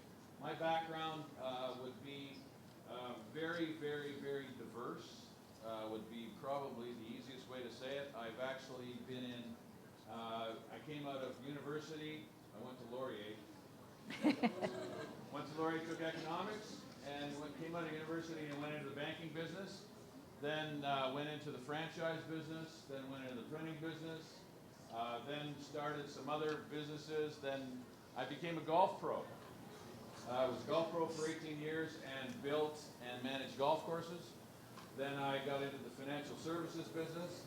And then I went into another business on my own where I was actually doing scholarships for kids to go play sports in universities in the States. And then I now was headhunted recently. I don't think Jeannie. I don't even know this. No. I was headhunted recently to go and work for Xerox. I'm actually excellent. an operations manager for them. Back to what Mary Ann said, don't ever put the blinders on and decide that you're going to do one thing for the rest of your life. It just doesn't work that way, and probably my biggest suggestion and the biggest thing that I take away from everything that I've done, and one day I will grow up, is that always leave every single door open, because you'll never know what kind of opportunity is going to walk through. All right, thank you very much. Round of applause. I don't know, Tom, do you want to, nope, you're going to pass. I think that's a wise move. All right. It's a wild group. What can I say? So you're welcome. Come on down and network with my guests, see your TAs. As I say, if you want to stay, that's great. Round of applause for yourselves. Great.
Especially it's on live video, like it's on YouTube live video.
Do you want to sit here for now? Yeah, that would be great.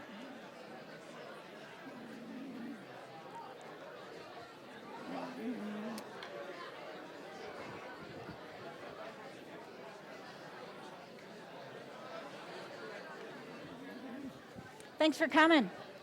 I think Ali McCooey will be here and right beside you. Hi, people. Come on in.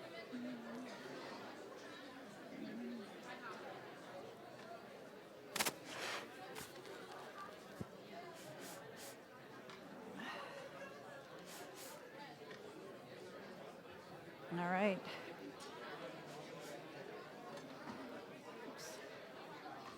Oh, there's coffee and water in the back if you want to do that. Yeah.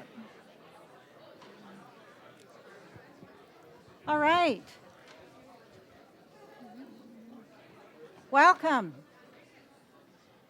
So let me remind you, you do not need Dino. I'm just using it because it means I can, I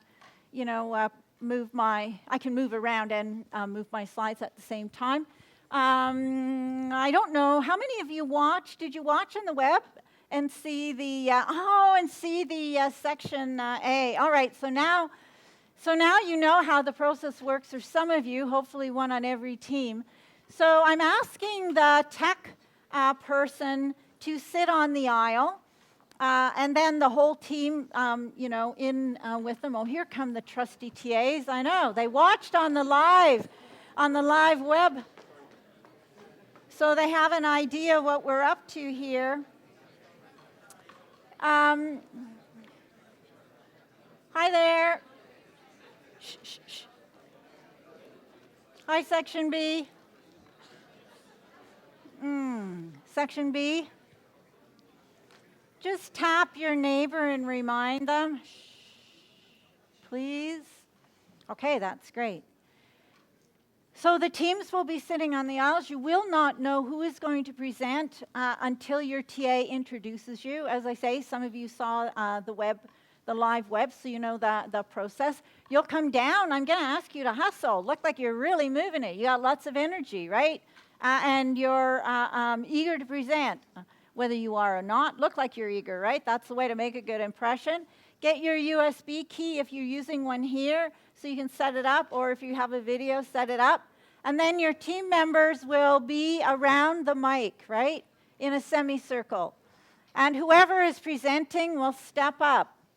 And I'm asking you to leave the mic in the holder, because when people take it out and pass it around, it just becomes an irritant, and it actually wastes a lot of time. So with this 90-second pitch, 60 to 90-second pitch, really there's not a lot of time for that, so the idea is to step up.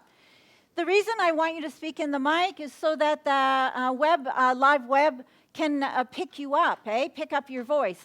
You can speak wherever you want, but it just means it won't get picked up by the live webcast, which isn't the end of the world. So I leave it to you. If you want to be heard, obviously speak into the mic. If not, speak wherever you want.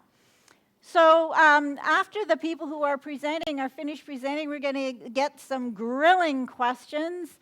I know, now they know what grilling questions are like, right, from my guests here today. And I'm going to insist that everybody gets a chance to speak. So if you have already spoken, you cannot answer the question that's coming up. And so the idea is I'm hoping everybody gets a chance to speak. If you're taking pictures, I know Mark Orland will be really happy if we tweet stuff out. Here's the hashtag management 1000 idea. And I'm going to remind you that this is not a competition. Shh. Please. This is not a competition, okay?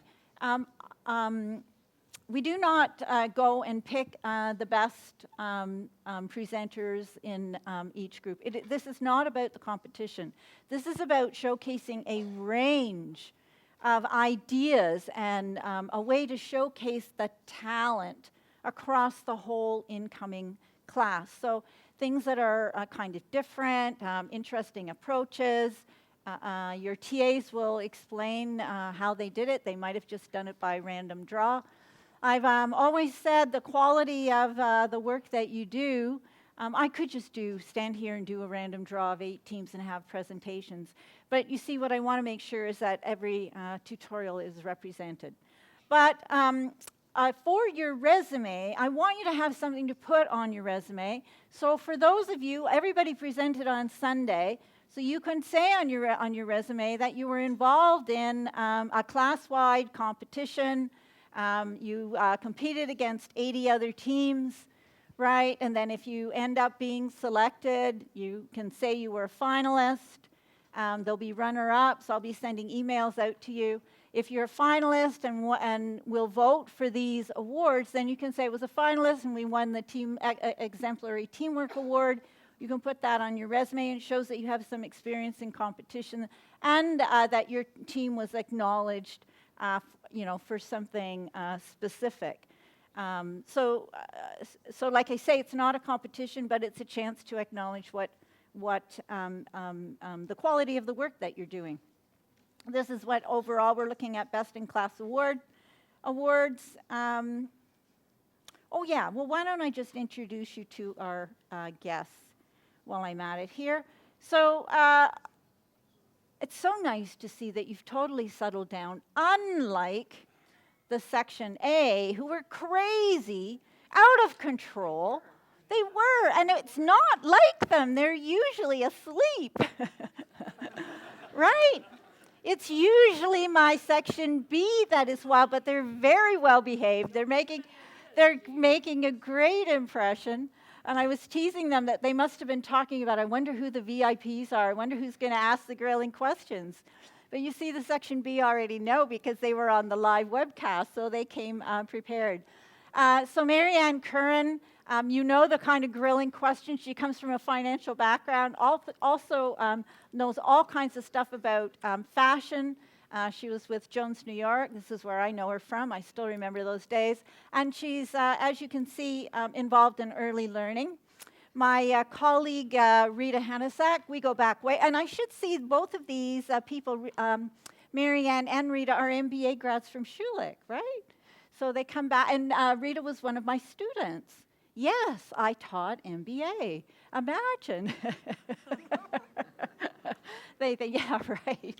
We've done some research together. Rita comes from an HR background and a financial background as well, and just a wide range of careers. And then what I usually call, whom I usually call my black sheep, because of the family, because he has had such a rogue background of careers. He is a rogue, what can I say? He's an entrepreneur, he's a rogue. We have a number of them in this class, actually. You'd fit in quite well this year. I have a number of rogues in my class. I met him when he was managing a golf course. I was totally intrigued by this whole idea of golf pros and the business aspect of it. And we've stayed in touch over the years. He's moved into other things along the way. He brings an entrepreneurial flavor, and he asks those kind of out of this world questions. The rogue asks the rogue questions, so be prepared for anything. Round of applause for my guests VIPs. And we're also extremely fortunate to have Dr. Tom Beachy here with us today. Yes, right. So you can applaud and welcome. Tom and I go back years, and he is the one who told me about the Management 1000 course. I still remember sitting in the office with you as he pulled out, because I did not want to teach undergrad. Like, there's no way. I was not teaching undergrad, not after all the work I've done, in my lifetime. I was here to work with MBAs and EMBAs, but once I saw that course outline, I said to Tom, wow, could I teach that? And he says, Jean, this is why I'm speaking to you. So it's because of Tom Beachy I'm here. No booing, no booing. Very much fun all those years ago. He was the director, he was the associate dean for a number of years, and also innovative director of the IBBA program. I'm going to invite you at the end to come down and meet my guests, so you definitely want to chat to Tom. Mark Orland, we all know Mark from, he did the media presentation from IS&T. Ali was here a little bit early. He may come back, which is extremely helpful. And we know him. He usually sits at the back. Sophie Burry. Yeah, Sophie from the library, our friend from the library. You'll enjoy seeing the final presentations. They had a lot of help this year. I can tell that. And then, oh, yeah, Stephanie Allen, my right-hand person. Oh, do stand up, for heaven's sakes, right? Could we do the course without her? Thank you. All the behind the scenes work really comes from Stephanie. Otherwise, I could not possibly handle the admin details of a day like today. I have some research assistants here. Remember we had the HULP team come and visit. I have a few of those people come as VIPs. I have the the UBS always have interest there, so there's a few of them here. And then, as you know, it's live webcast. I know we have family and friends watching this class, and I've found in past years well, of course, we always have a lot of international students, but we've had parents from Pakistan and around the world watching. So if you're around the world watching at who knows what time of the day it is, then welcome to our class.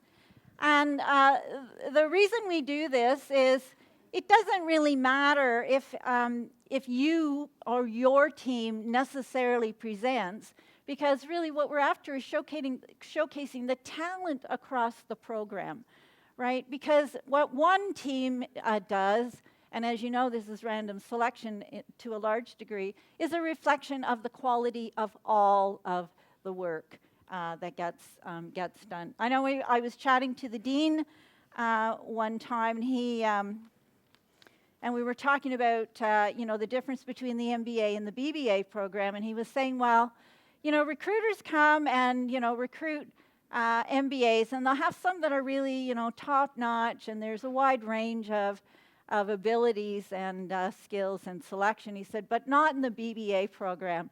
He said it's solid all the way through. It doesn't matter who they take from the program, right? This word is out on the street. The quality of the students and the quality of the work that you do. So this is why I say it doesn't really matter who presents. It's really a showcase, and you can all be proud of the work that you've done this term. Definitely a round of applause for yourself. You're very good at that. Oh yeah, the best part. Welcome your TAs to introduce themselves. I know they're not very popular this year. People don't really like the TAs too much, right? I know you love your TAs, I know. All right, woo, woo. Go for it. I feel like they're not cheering for me and they're actually cheering for other TAs, but It doesn't matter, it'll work. Hi, my name is Sam. I am the TA for this is B2, yes, B2. Many years ago, I was sitting exactly where you were sitting because I myself am a graduate of this program. So applaud yourselves for being here, for getting into this program, for making it this far, and you will probably graduate as well. So applaud yourself for that.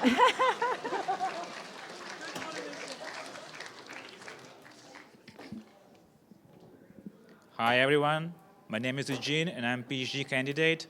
I'm leading tutorial B7 to their victory today. Thank you. Hi everyone, I'm Beta. I'm a third-year JD MBA and I'm also a graduate of this program.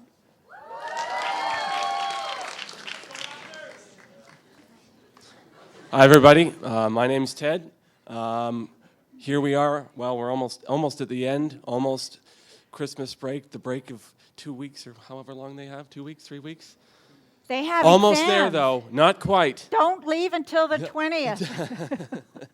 And I can't wait to hear from everybody. So go A. Wait, is this A or B8? B. It's B. Hi, Ted. It's Tuesday. B. I got it. Woo! Hi guys, good morning. I'm Tej. I'm the TA for tutorial B5, and I'm really looking forward to your presentations today. Good luck. All right. guys. Woo!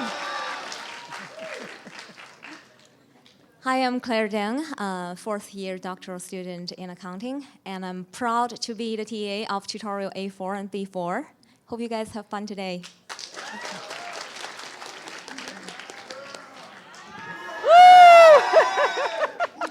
I'm Scott. I'm a third-year JD MBA student and a huge cat lover and proud tutorial leader for Whoa.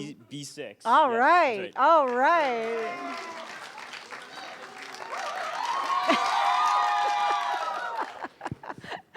Bring that enthusiasm on Thursday, guys.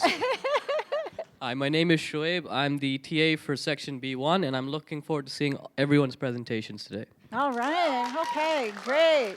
Thank you very much. All right. Round of applause for all our TAs this term. And my hat's off to each and every one of you. The quality of the presentations is great. I know you've done a lot of work coaching them on the projects. I think, right, Eugene, you did a lot of work, right, to help them? Yes? To help them step up. Okay, I just, back to the process. It is not a competition, but because we call your name at the last minute and you come and present under duress, I suppose, although you always look really confident, I like to acknowledge and thank you very much for doing that. And so I have, your TAs will have a gift certificate or a certificate. It has like no cash value. You cannot get cash for it. The only thing you can do with it, the only place you can go with it, right, is to Tuckner's. Oh, I know, chance of a lifetime.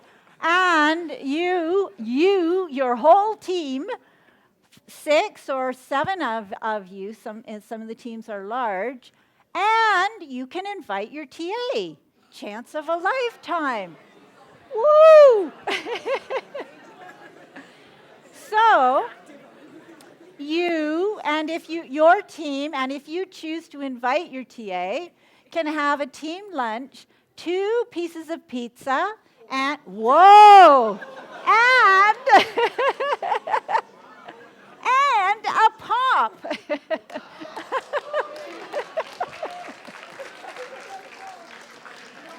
What can I say?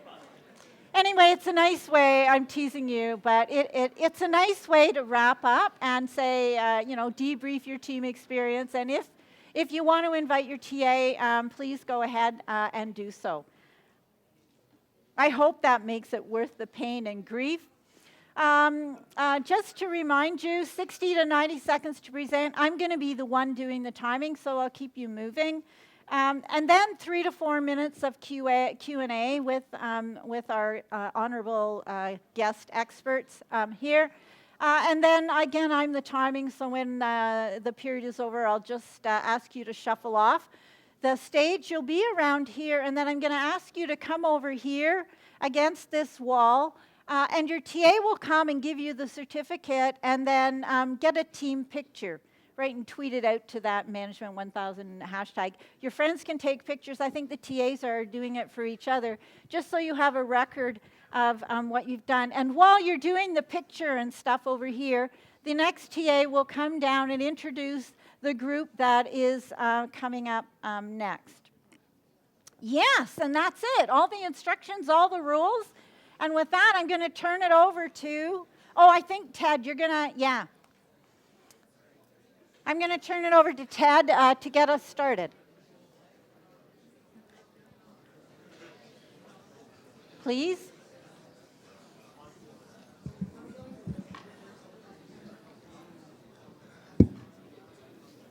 In a world where a medium sweater from Zara does not make it a medium sweater, where poor Cindy doesn't know whether she should buy this cute top or not because she doesn't know if it'll fit, I call to the stage ProSafe.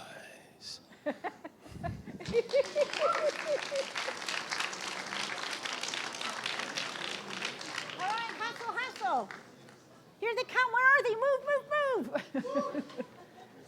Jog down. Let's see. Show that energy. Get that technology person. There we are. Thank you very much. Here they come. Oh, I like it. Yes, looking professional.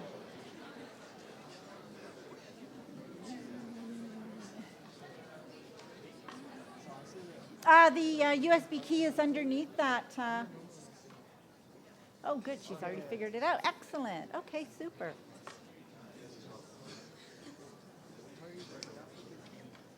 Yeah, it's in here.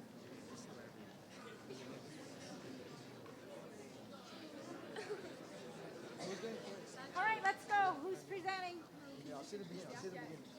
All right, here they go. On the fly. Remember that certificate. The pizza will be worth it, right? Can I start? Yeah, please, go for it. Okay, so hello, fellow colleagues. Our team is Freshman Apps, and we proudly present to you Precise, getting it right since 2017.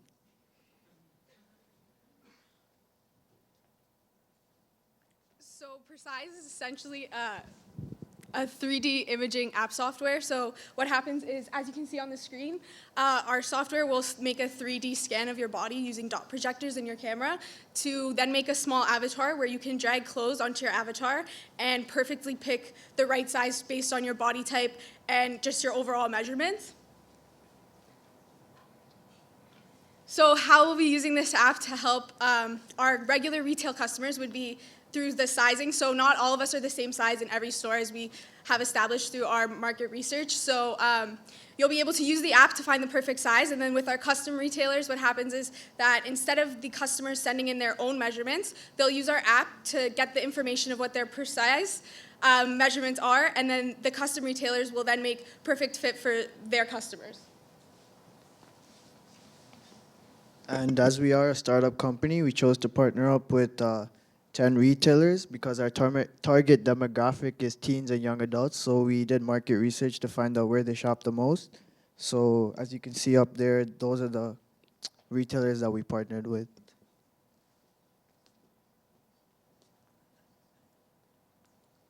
All right, wrap it up.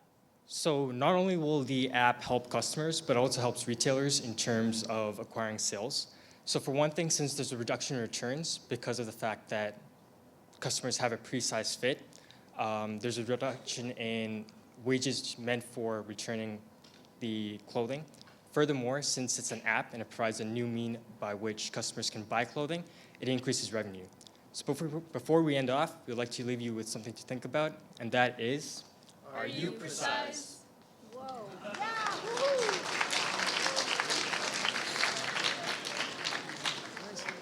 All right. Hey, over to my ready? judges. Thank you.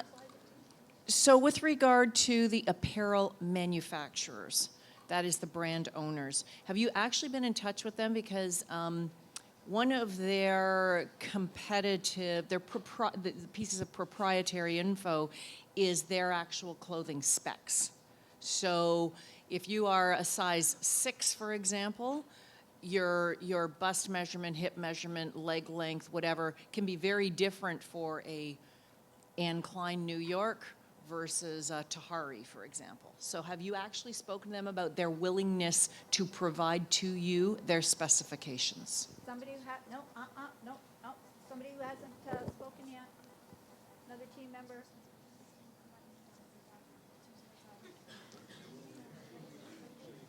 Yes. Hi. Have you? It's an easy question. Someone who hasn't spoken, step up.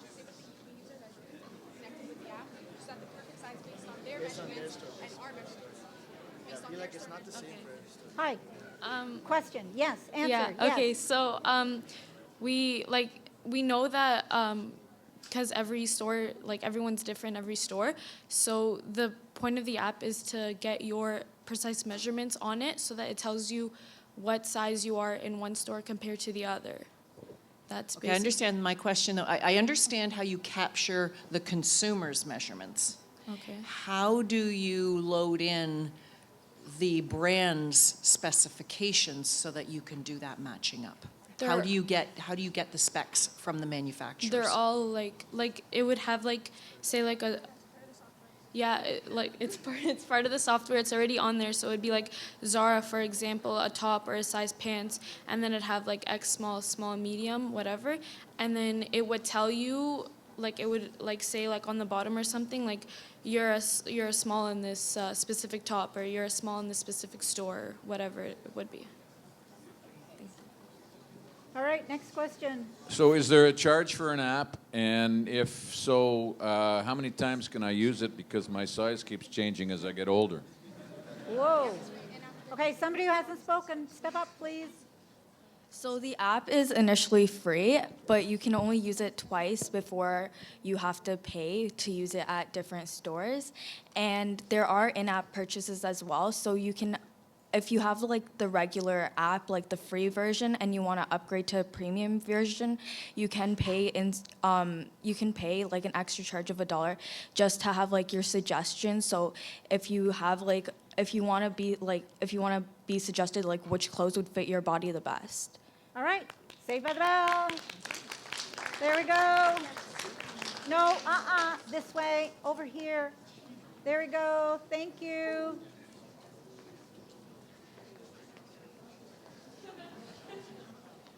Tej, who's coming next?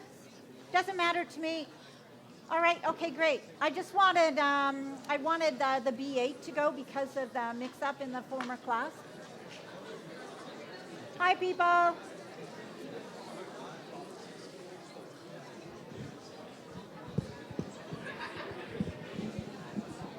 Hey, what? Thanks. Guys, what's wrong? You're looking a little bit tired. I'm guessing it's because of the rough commute. Now, who here... now... now... now, who here would rate their commute as horrible? Now, who here would rate their commute as terrible? And who here would say their commute is the worst part of their day?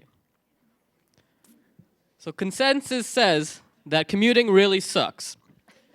Now, what if you could take a quick nap during your commute to supercharge for MGMT 1000? Or, what if you could take that opportunity to be productive and get a quick study session in? Well, this next team, Mr. Schwab's finest, is going to explain their app, Flash Transit, that's going to revolutionize what you think of your commute. All right, woo-hoo! Come on, hustle, hustle, hustle. Schwab's finest, where are they? Here they come. All right. Look like you mean business. Come on, move, move, move. Take over the stage. There they go. It's right under here. Yeah, oh yeah, no, don't leave. In one door, not the other. Oh, if you, the USB key. Yes, there you go. Excellent.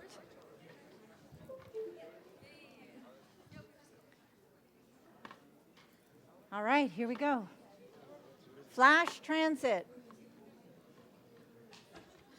I can't wait. Okay, are they ready? Yes. Good morning, everyone. So, while Shoaib did introduce this, but just as another show of hands, who here commutes by bus? Whoa. That's a large majority of you.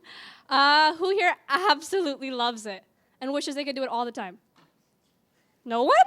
Okay, well, who hates it and wishes there was another way? Wow, that's a lot of you. Well, good for you. We have a solution. I am Anu. I'm Laiba. I'm Mahan. I'm Shreya. And I'm Shimi.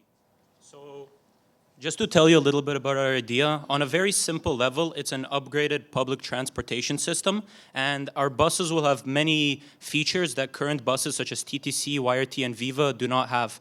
For example, we'll have reclining seats where people can relax, and we'll also have fold-out trays for people to do work. We'll also have many amenities such as a coffee machine near the front, like healthy snacks, a washroom, and Wi-Fi. And this is very beneficial for stress management and time management because it is a more effective way to spend your time on the bus. And also there's a very small price increase, but the value increase is very large. So I'm going to talk to you a bit about the financials. So Flash Transit plans to raise about $750,000 as startup capital, of which $470,000 will be share investments and $280,000 will be applied as a bank loan. However, our investors might go through our projected financial statements and ask why we incur a loss in the first year. Well, we are knowledgeable owners and we know that resources need to be allocated to the marketing and production department effectively for a successful establishment of a startup. So we plan to break even by 2019 and produce at this level for the next 3 years. Moreover, the price for one trip for the consumers will have to pay. You have to go for the final. Wrap it up. I'm happy about the break even, but wrap it up. Wrap it up. So the price will be $7 per trip. Okay. It's a little bit more price, but a lot more value for our customers. We open the floor for questions now.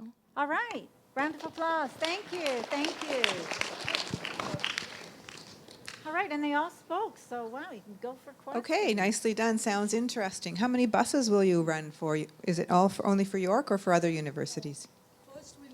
Only doing it for York University. We'll be starting from initially 6 buses, which would be scheduled between 20 to 30 minutes of time difference.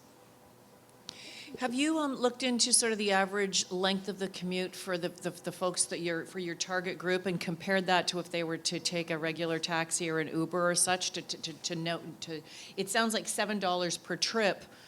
The commuters may just prefer to take point A, point B, Uber Transit. Yeah. Well, like a lot of people who currently take Go for long distances, I'm pretty sure that, if I'm not mistaken, our price is only $2 more than what people pay for Go. So if somebody doesn't have any extra cash or money to spend, then they wouldn't use it. But it's likely if somebody has a little bit more money, then they would be willing to pay the extra $2 because the value they receive from our service is much greater than other public transportation systems.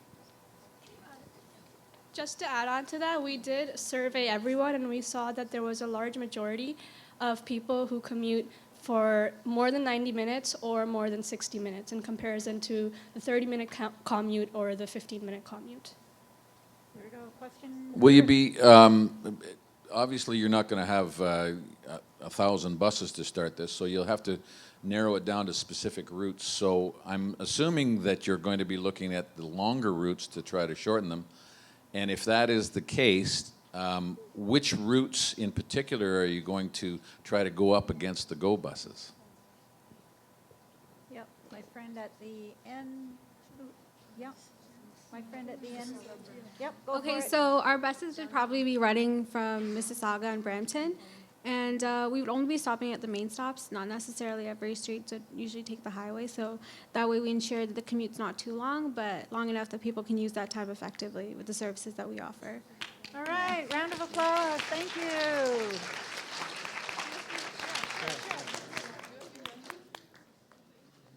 Yes, I'd pay the extra $2 for the free coffee. That'd be worth it. I hope the coffee's free.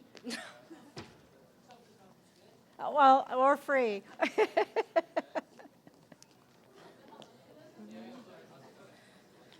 All right. Okay. Forgive me, this is going to be a little bit cheesy because I heard the speeches from the other TAs and I feel like I need to step up my game. All right. So the team that will be representing B2, I really want to applaud and commend their creativity, incredible creativity, but also their product integrates the brilliant minds of the knowledge economy and embraces TBL and creates a new virtuous loop. Hey, she remembers. So I'd like to invite down to the stage Tactile. All right. Woo!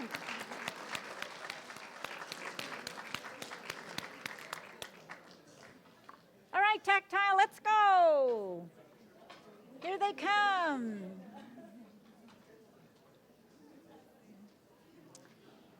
So Sam remembers her Management 1000.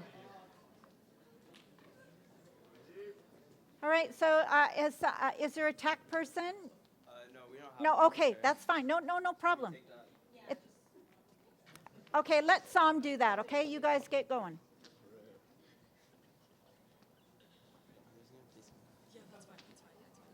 Okay, when you're ready.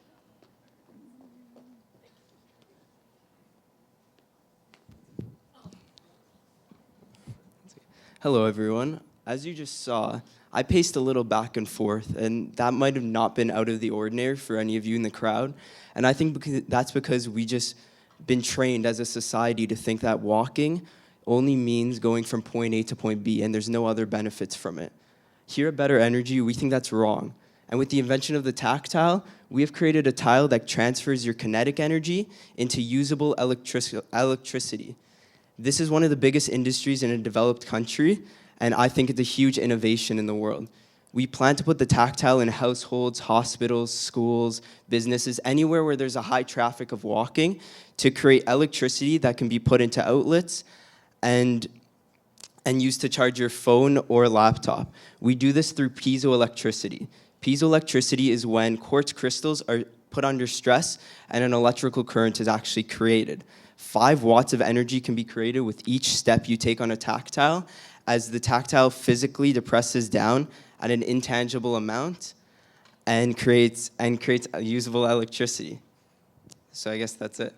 Thank you for your time. Okay, all right. How does this electricity get sort of harnessed and used for charging your phone, or how does that process happen? So it would be where you have, it's just like one tile, and we made it as like a hexagon. So it's a 12-inch hexagon, and the way you would do it is you have to press down on it. So it's kind of like a sensor that way. So when you press down at it, it creates 5 watts. So you can't just have like something constantly being on it. It has to be like you just take one step, it's 5 watts. Second one is 5. So it's like you have to have that continuous motion of it. Okay, my question though is how does it get used at the other side? Like I get that you're creating it by stepping on it, but then how does it get into the thing you want to use that energy for? So on the bottom of it, we have piezoelectric like conductors. There's 4 on the bottom. That way the electricity can then generate from the tile to like an outlet. Okay, thanks. Okay, sort of continuing along the same lines, this is quite an infrastructure requirement. You're saying you're going to put it in hospitals and schools and homes, et cetera. Who pays for this? What does it cost, I guess? What's the cost? All right. So it would be the consumer who pays for it, like the hospital or the business, but they could get any funds that they need from banks or from loans as well. And we're also going to market our product a lot so that they're interested in it. And since we're a socially responsible business, we're also gonna may obtain some funds from the government as well. But what does it cost for one of these hexagonal tiles?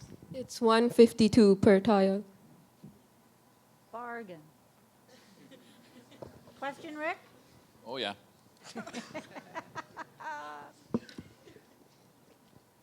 So I see a big application for this. I think it makes a whole lot of sense for hospitals and those types of facilities. The question I'm looking for is who is going to install this? Are the people that install it, are they going to have to be trained in a certain way in order to do that? Because this is different technology than hiring the hardwood flooring guy or whoever to come in and put it in. It's kind of like us 5 since we so like we kind of like understand the technology, I guess, in terms of how to do it. So we would go in and install it, and also once our company continues to grow, we will then get more employees to do the same thing. All right, competitive advantage is you 5. All right, Saved by the Bell. Very nice. Excellent answer. Very much fun. Who have I got next? All right. If you were ever standing around the marketplace or sitting down and a small part of you at the back of your head said, what would it be like if this whole school broke out in song or dance? Ooh. This next device may help you do just that. Please welcome Risky Business to present Wave. All right. Here they come. They're moving. Excellent. Yeah, hustle, hustle, hustle. I can't wait. Wave. This sounds exciting. Eat your heart out, Eugene. Wave is up on stage today. We're going to break into song and dance anytime now.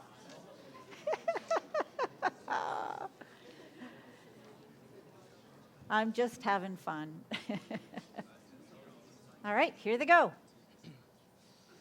If you guys do want to break out into song and dance, you can feel free as well. All right. My name is Mateo Crispino. We're Risky Business, and this is Wave. Wave is revolutionizing the music industry as we know it. In a survey of hundreds of Schulich students, one student said they do not listen to music on a regular basis. This is the world's first combination of a wireless headphone and portable speaker in one. The entirety of our high-quality frame is collapsible, meaning you can simply adjust the frame and with a little creative misdirection, Whoa, prototype. convert it into a portable speaker, theoretically. This satisfies many needs. First of all, you don't have to carry around a portable speaker and your headphones if you want to switch from a social to personal listening experience. You don't have to purchase both of them, which, as we know, if you're buying at one of our competitors, will cost you hundreds of dollars. And you also don't have to worry about switching your connectivity if you want to switch from Bluetooth from one device to another mid-song. So we hope that you guys see the value in our product and hope that in the future you can enjoy Wave. Your wave, your way. Whoa.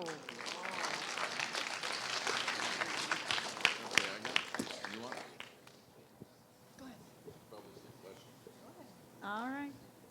Here we go. Okay, so very interesting ideas, but of course there's some manufacturing costs that are going to be involved in that, and everybody's shaking their head. But I'm not really concerned about the manufacturing costs because Mary Ann's going to ask that question. What I want to know is where's it going to be manufactured and what kind of infrastructure is in place to get it to the market. All right. So some of the parts that we need to use actually, so like the collapsible frame, there are no actual people making those parts right now. So some of those parts we're going to have to make ourselves. Some of them can be created within Canada as well. So say the speaker modules with the loudspeakers on the outer side and the headphone speakers on the inner side. But the collapsible frame, it will be cheaper and more viable for us to actually create it offshore in China, for example, and then bring it in for assembly in Canada. In total, it would cost us about $32 to actually make that, $12 to create our own frames, and then another $20 to create the speaker modules for every headphone. It will retail for about $152. Oh, I love it. I'm not so concerned about the cost to manufacture until I put that together with the greatest risk of hard goods, which is your inventory management. So especially when you're looking at manufacturing overseas. So what kind of market intelligence are you going to have in place to be able to manage your distribution network and have those long lead times, especially with the fast pace of technology? So we have two ways to sell this product. We are going to be selling it online and through pop-up shops. So through our pop-up shops, in order to have internal controls and inventory to keep track of how much inventory we're selling, we'll be keeping track of all the sales that we're going to be selling, so like a first in, first out method. From there, we're going to have everything in our factory. So all the product that gets shipped out for customers who order online, we will be keeping track of, if that answers your question. Thanks. No. There you go. They know what inventory is. This is good. Go, Rita. Okay, I'm interested in how you're going to fund this then. Are you partnering with any other companies, anything like that? Yep. Who's up? Somebody who hasn't spoken. Oh, yes. Hey, welcome.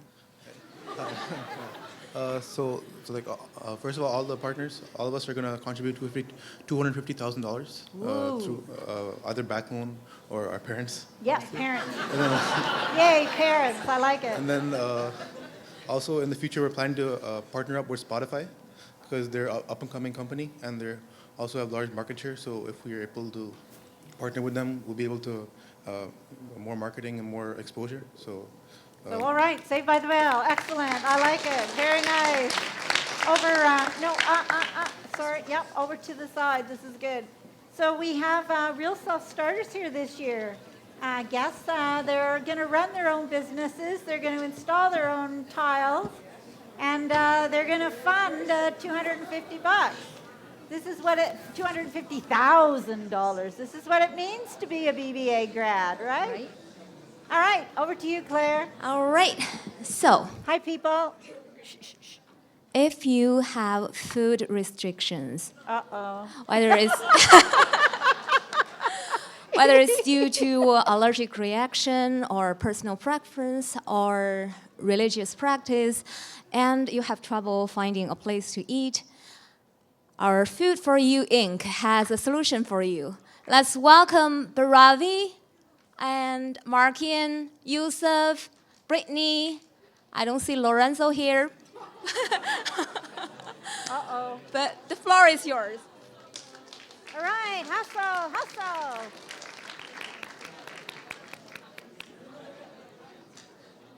Here they come. Hurry, hurry, hurry. Hustle, hustle, hustle. Here they come.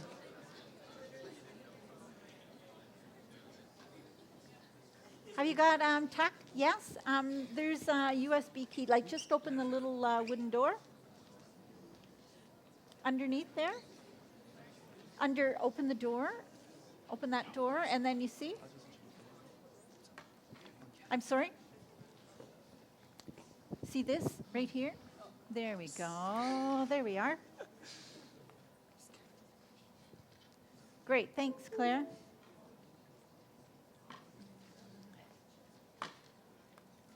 All right. Food for you. Hi, everyone. So I'm Markian. That's Brittany. Yusuf is here on my right. And Bhairavi, our founders, on the left. Lorenzo, our CEO, is unable to be with us today. He's out selling, right? He's selling. He right? he texted us literally like half an hour ago. He said something with his grandmother. So it's actually serious. But he's unable to be with us today.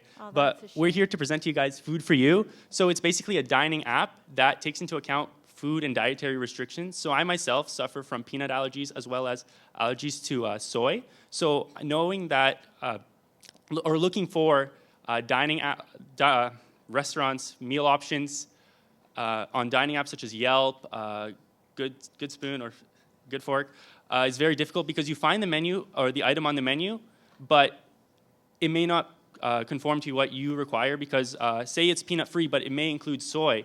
So our app basically takes in the user's information, dietary restrictions, whether they're medical, religious, or by choice, and we, from that, filter it out and give you the best possible options in terms of dining. So I'm going to pass it over to Yusuf. So just to clarify quickly, our app works in a simple 3-step process. First, the user opens our app, downloading from the App Store or the Android app or the Android market. Then they create a profile, inputting their specific dietary restrictions. This could be anything from an allergy to a religious restriction. Then our app, through our algorithms, we match you to a restaurant, and not only to a restaurant, but to a specific item on the menu of a restaurant. The third step is for you to open up the app and go to the homepage where you can see which restaurant, which item on a menu matches your need the best. Thank you. We'll open the floor to some questions. Oh, all right. Okay. All right. One question I have is just for clarification. You are not delivering food. You are basically taking a more detailed profile of a person's their dietary profile, and matching that with menu items at particular restaurants. So it's a matching service. Is that correct? No. You cannot speak. No, not you. No, go. Someone who hasn't spoken. I know. Hold yourself back. And once you've answered that, I'm going to want to know how you're going to make money. So Okay, so there you go. The whole picture. Okay, so yes. Don't worry about the second question. Answer the first. Yeah, so basically what happens is you put in your dietary restrictions and it filters out sort of menu options. And from there, you're allowed to see what a restaurant carries that accommodates you. Yeah. Okay, how do you make money? Yeah, so how we make money is... Step up. How are you going to make money? So we have our main I sources know the of revenue. CEO is missing, so this is difficult. We But all yes. like money, Gene. We have advertisements where restaurants pay us to send out specific deals based on specific dietary restrictions, as well as we ask for recipes that are catered again to dietary restrictions. And we also have a loyalty program, which is a fee of $5 per member, where they get extra features such as, again, recipes and deals. Yeah. And also with that, there is restaurants could actually pay to have a higher placement. So yeah, when you're searching up, they could actually pay to be at the top of the list when you're searching. All right, giving it a lot of thought. Hey, Rita? So if restaurants are paying to have their menu items featured higher, how will they know what the user's preferences are? I mean, everybody has different food preferences and profiles. How do you match that up with this featured items? Wait, to clarify your question, are you asking about when the restaurant's selling their menu item? Like the recipe to it? Well, you're saying they can pay to place up higher, but higher for who? For peanut allergies, for soy allergies, for lactose intolerance? Yep, go. So yeah, they would pay to appear higher to wherever they feel like they could choose whichever restriction they want to apply to. So if they're a restaurant that specifically caters to halal food, they might want to when they find a profile that someone eats halal food, they want to pay to be featured higher up on the list of menus for that person. So for any person who would have a profile that matches that selection, their menu item or their restaurant would appear higher on the list. Okay. Sounds When it complicated. filters it out, it's just gonna. It filters. Go, Rick, go. No, Rick. We know you know. So I'm assuming that the restaurants that have to be on this app have to have some kind of delivery service. Otherwise, there's no use unless you're assuming that the customers are going to have to go to the restaurant to take advantage of the menu items. Is that part of the criteria for the restaurants? So right now, it's basically working similar to like a Yelp, but we allow the user to input their dietary restrictions if they want to go and dine out. We have delivery options in the future, which we would provide ourselves. All right, there we go. All right. Congratulations. I've never had a team fighting to answer. Everybody wants it. I love the enthusiasm. That's absolutely great. You obviously know your product very well. All right, over to Tej. All right. Hi, guys. So staying in the realm of food, this next team is Shake and Take. And they're gonna present their product to you, and their product is used in gyms, in malls, everywhere, wherever you go. I'm gonna leave the floor for them.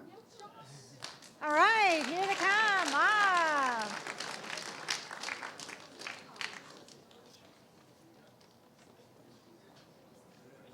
Here they come. Shake and Take. Oh, I like it. Look at that. Look at that. Go, go, go. Oh, yes. Huh? No, you can't. Sorry. No, you have to use the stand-up mic. I'm sorry. It was a good try, though. Everyone gets treated the same. I'm taking this off. The only one with the special mic is me. No, you're not. Okay. I'll follow the rules. It's a good try. This is my entrepreneur, right? The entrepreneur in the class. All right.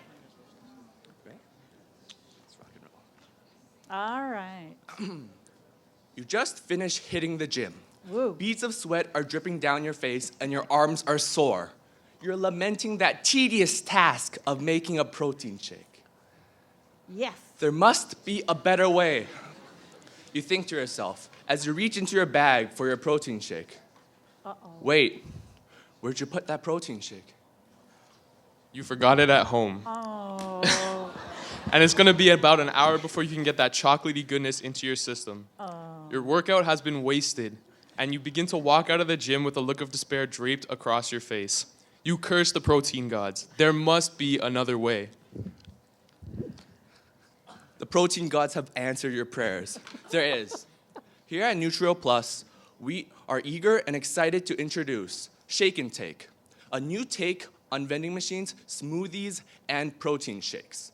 We're an innovative vending machine tech company that introduces a custom made-to-order vending machine service that will provide you fresh smoothies and protein shakes. Let me walk you through the process of how you order one of these protein shakes or smoothies. Basically, you go up to one of our machines located in gym facilities, community centers, or school campuses.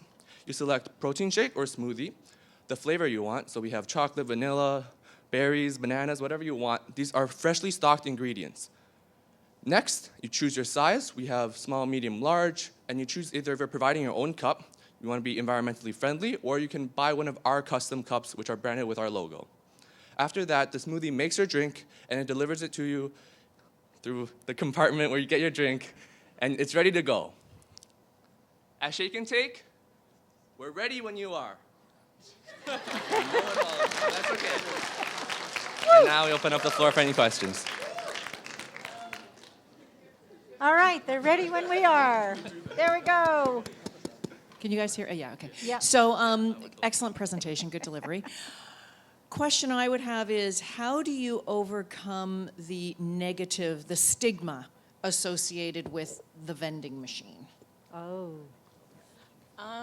So great question, thank you. So that's one of the big risks of our company is how consumers can trust the quality of ingredients. So we will have a team of employees who will regularly check up on ingredients and the freshness of ingredients.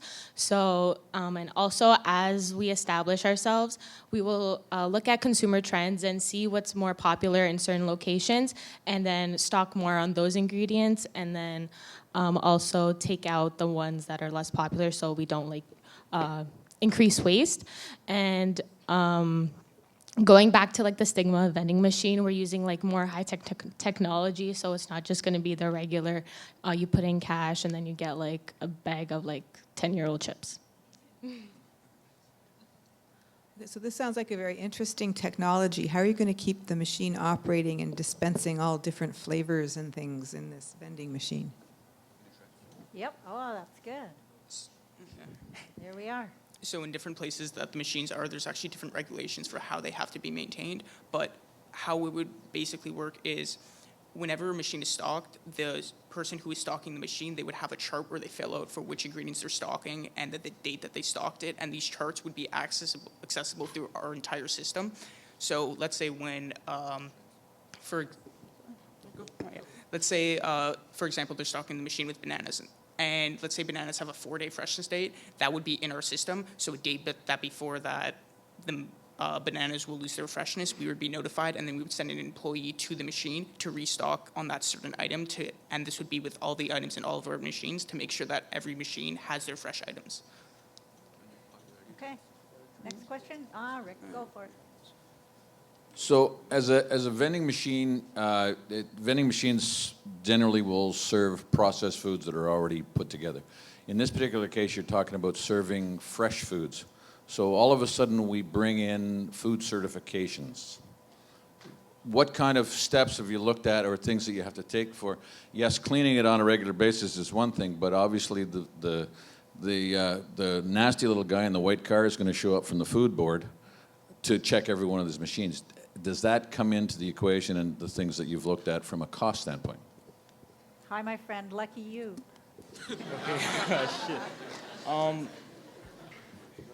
Don't let them scare you. Just tell them what the answer is. We're gonna make sure that everything is fresh over there because the technology that we use is state of the art. But with the certifications, we gotta make sure we're updated with all the new certifications to make sure that our food is fresh. And what about the guy in the white car? What you gonna do? Pardon? What We about the guy? comply with health standards of Canada. All right, good. Thank you very much. Saved by the bell. You can, the pain is over. Who have I got? Have I got 2 left? 2 presentations? 2 more, yeah. 2 more, Yeah, okay, yeah, 2 good. more, All yeah. right. Yep. It must be Scott. Yep. It's a dark, stormy night. Ooh. Indeed, the darkest and stormiest. You're sitting in your home office in the year 2030. You're looking back at an illustrious business career where you've built an empire. You look proudly at your 2 little kids, who you are now parents to. They say, "I'm sick. I'm not feeling well." A quick Google search tells you that it's either fatal or they're going to be absolutely okay. You check your nearest hospital and you're like, man, there's no way I can wait this long. I need an answer now. So my team from Tutorial B6, they have the answer for you now. I'm calling upon Team Medic Go. Come on down. Whoa. Yep. Hustle, hustle.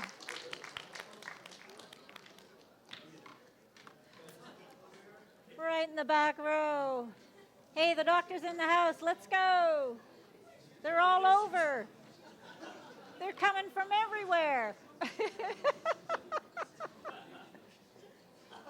Yep, there's a little door. See the door down there? Yeah. You pitched it better than us. You know.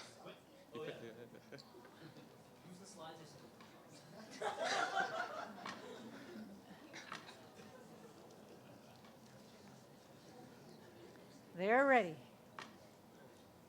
All right, we're good. Go for it. It's March 22nd, 2010. I'm riding my favorite scooter. It's the Hot Wheel edition, so you know it's fast. I get on a rocky pathway. Boom. The scooter turns over, and my arm snaps. I rush to the doctor's. My lip is busted. My face is red from all the crying. But you know what the most stressful part was? The wait. I waited over 2 hours to see the family doctor. But I'm not the only case. 1 in 5 Canadians reported waiting 7+ days to see their family doctor. Less than 34% received immediate care. If only there was a solution to this. Then, there was Medico.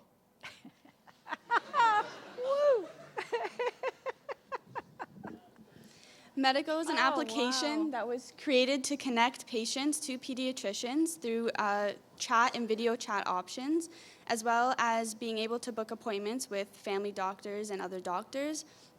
And there is also the option to rate your experience and your service and the doctor. Medico was created in response to the growing demand for faster and more convenient healthcare services, and this is why we created the app to be able to provide patients and specifically parents with young children with the faster service that they require. He will, yeah. No, he's a lawyer, actually. Are you wrapping up? He definitely deserves 5 stars. Thank you for your time. Thank you for your time.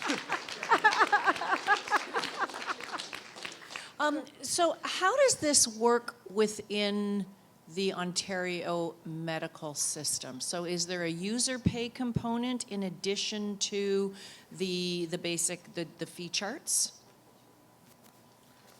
So for the company, we do have 2 payment options. So the app will be free to download, and families could pay $365 a day, a year, or $1 a day. Also, there's the option to pay $50 per use. So in our target market, there's about 2 million people. We're projecting to take 1% of the market share, which is about 20,000 patients. Okay, thanks. So how do you work with OHIP then? So the doctor's paid by OHIP, and I'm paying you to use the app. How does the doctor get paid? No, He's the only one who knows the answer. Whoa. Who's fast on the... Yes, welcome. Someone who hasn't spoken yet. You can do it. No. Come, my friend. Someone who hasn't spoken. Okay, I'm just... You can do it. I don't know what the... okay, 7, I heard 70-30 split from revenue with the doctors. Yep. Okay. They're working on it. Okay, I'm going to give you an easy one. Who was the guy in the picture? Thanks, that's all I needed to know. I wanted to give you an easy one after the last one. All right, we'll give you the break. All right. Over here. All right. Oh, yes, thank you. That's great.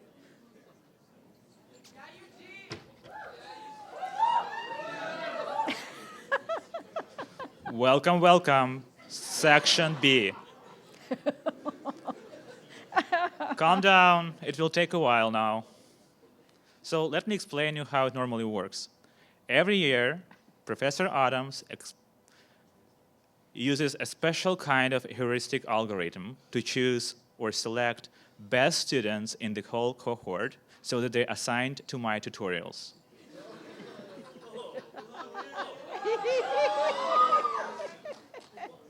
What happens next, it doesn't really matter. Because whoever I choose, they step down here and they produce a mind-blowing pitch. No pressure. This year, however, it went totally wrong. What happened is that every student here turned out to be equally excellent. That's right, I'm saying you're all excellent. It means vote for A7 and B7. Now, being a teaching assistant is a tedious work, I must tell you. So that's why I believe that every teaching assistant should have personal angels. Calm down. As a CUPE representative for PhD Student Association this year, I'm going to suggest this to CUPE so that they include it in our new contract. Every TA should have personal angels. Now, friends, don't get jealous. I will just quickly review angels' features, and I will also explain why it's so beneficial to have personal angels assigned to you. So first, angels can revolutionize the way I approach my scheduling by putting together all my deadlines and events in one virtual space. Second, for all my future courses, angels agreed to create a special, very nice QR code so that absolutely all enrolled students could scan it simply by using their phones and add all the relevant deadlines to their calendars. Third, angels agreed to provide me with all the interesting events I may be willing to attend, matching my preferences. Fourth, this one is a good one, prepare. So calm down. Fourth, angels can host Christmas parties whenever applicable. For instance, this Sunday, they agreed to host a Christmas party for their colleagues. Vote for B7, by the way. The last but not least, angels can make presentations and pitches at my convenience. I'm giving you CEO Mike Gross and her colleagues who will show you how to leave your scheduling nightmare in the past for good. I'm giving you Eugene's angels. Fly down here, angels, and bring your planner app with you. All right. Woo, woo, woo. Now that's what I call energy. That's what I like to see. I think you said our whole pitch. I'm not sure what's left to talk about. You don't have to do much. We'll try our best. Here we go. Go team, go. Where are they? I don't know. The time might just run out. We might not have a pitch. Oh, here they go. All right. They're ready.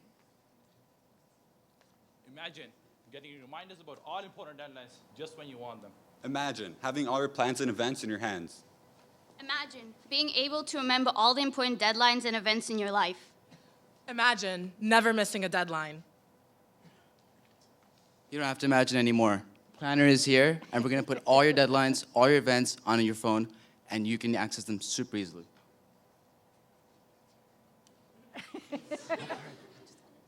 Okay, so our app takes your schedule, whatever you have, your preferences, and it puts it on your calendar. So it has everything scheduled. And you can also fill in a profile, which you can say you like gymming in the morning or eating out in the evening, and it'll take all your blank space, all the free time you have, and schedule it. so you never have to schedule scheduling again. Our ad revenue, it comes from our revenue streams, which include two things. Either you can pay to remove ads, or second, our innovative ad methodology. Does anyone talk about that? Quick. So Wrap it Planner up. uses scanning technology to scan the documents with important deadlines. After scanning the document, it gives you an option to add the deadline or the event onto your calendar. We speak from experience when we say that Planner is the best way to plan your events, and it's the best tool for you to plan and organize your time efficiently. Planner also has targeted ads, so that way students can add events and times to their schedule based on where they are right now, such as club events. Planner aims to not only help students but also the world by reducing paper usage and donating a portion of our profits to students in third world countries. Planner's vision is to have advertisers and universities start putting QR codes on their documents to ensure that everyone who uses Planner can easily add those dates to their calendar. Okay, we have to wrap it up. Also, if everyone could please take out their Snapchat apps right now, because I'm sure you all have Snapchat, just please hold down onto the screen and you will be able to see what a lovely event our beautiful professor, Jean Adams, has planned for us. All right, there we go. So does anyone want to scream it out? Can someone please read it out? Yeah, party at Jean Adams' house on December 24th at 8:30 p.m. See you all there. Merry Christmas. All right, there we go. The floor is now open for questions. I'd say so. Good job, guys. That was fun.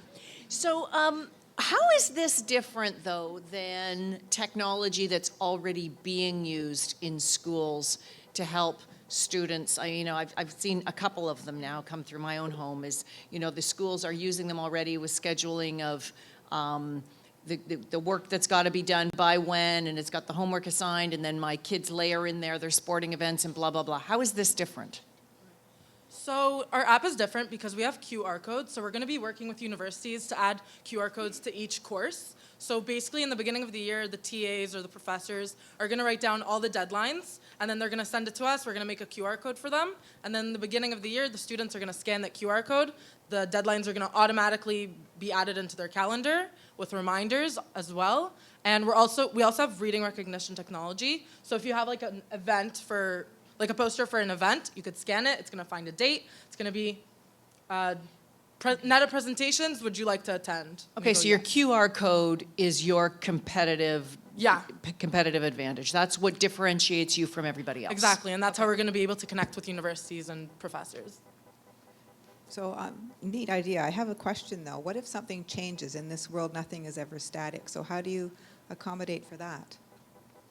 That's a very good question, and I appreciate you talking about the task of actually keeping everyone updated. Because if you have it on your phone, what if the room changes for a club event, or the time changes, or the dress code? The QR code connects to a database, and the club. So we have clubs as well that can use QR codes, and that's in addition to classes. To the previous question, but it accesses the database online, and clubs, classes, professors, as Eugene mentioned, can update it. They can update the details for events, and it updates on your phone as well. So that's how we stay linked to whatever happens in the present and how we keep you connected. Relies on the person that owns the event to be doing the updates. Yes, they would have to make changes. Well, if you're the one that's changing the information, you would be telling them through that, yeah. Thank you.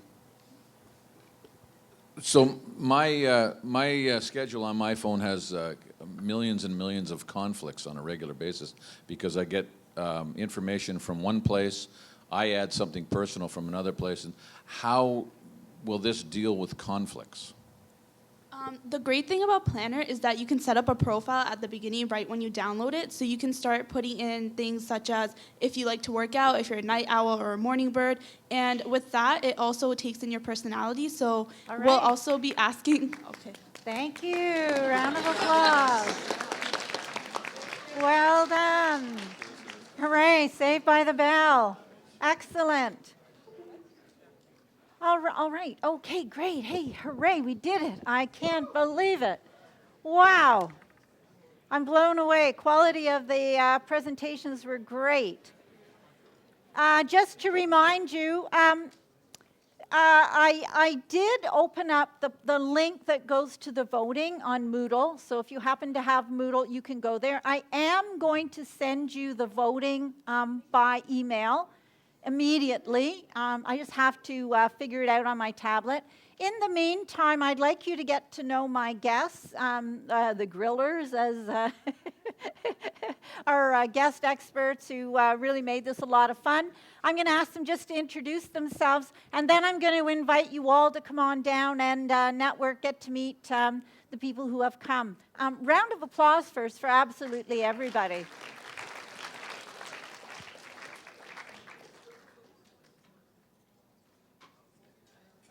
Yeah, it's your turn. Whoever wants to start, that's fine. While I figure out how to send my email.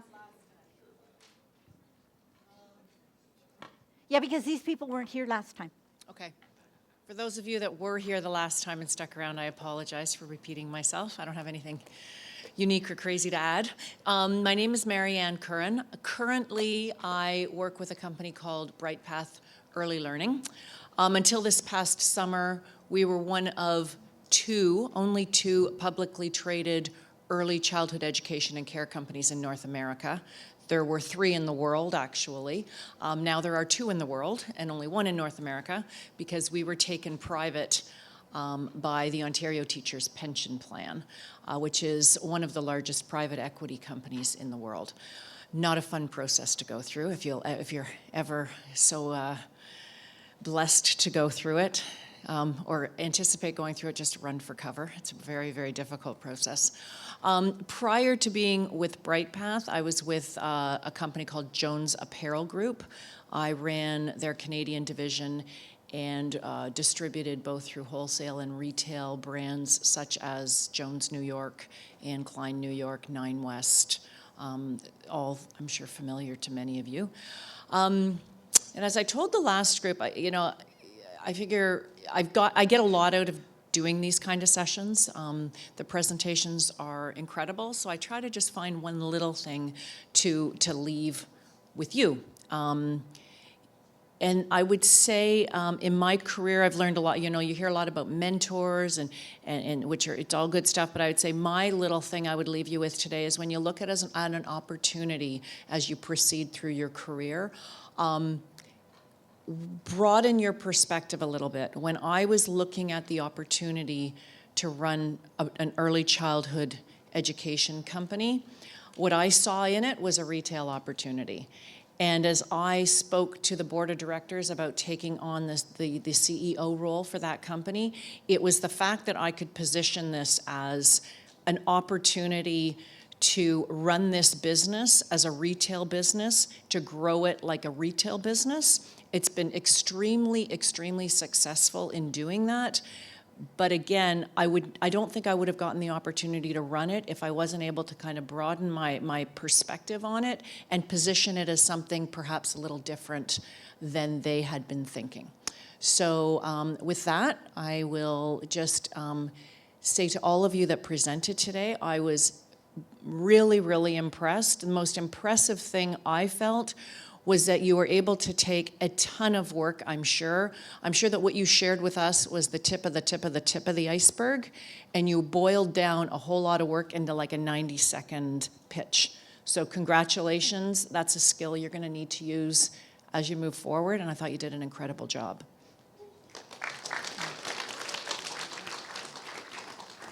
Actually, you're right, Marianne. They do a huge project, and on Sunday they present for 10 minutes, and then they get 5 to 10 minutes of questions from their colleagues.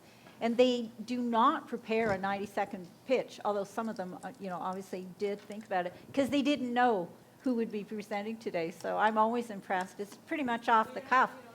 All your life, you're going to need to boil something down to the element Essence. Yeah. And it'll be in the least. You'll least expect it, right? You meet somebody, you're an entrepreneur or you're in a corporate position and you happen to meet somebody, maybe at a networking event or something, and they'll just say, oh, hey, I heard you had this new project you were going to be doing. And they'll say, so what are you going to do? And you're thinking, oh, God, I could go on and on and on. And you got to find that 90-second. And it's always going to be when you least expect it. So it's a skill that I'm sure you didn't think you would want to learn right now, but yeah, it definitely happened. Hey, Rita.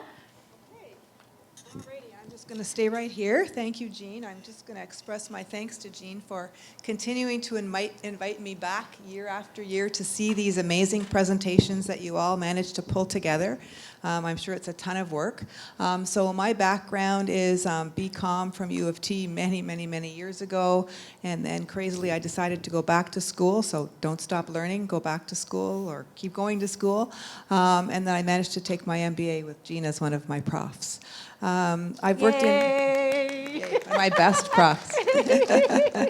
And we've managed to stay connected in various ways through the last decade or more than a decade. Yeah. So I've worked in financial services, banking area, but always with a focus on people and human resources, that type of thing.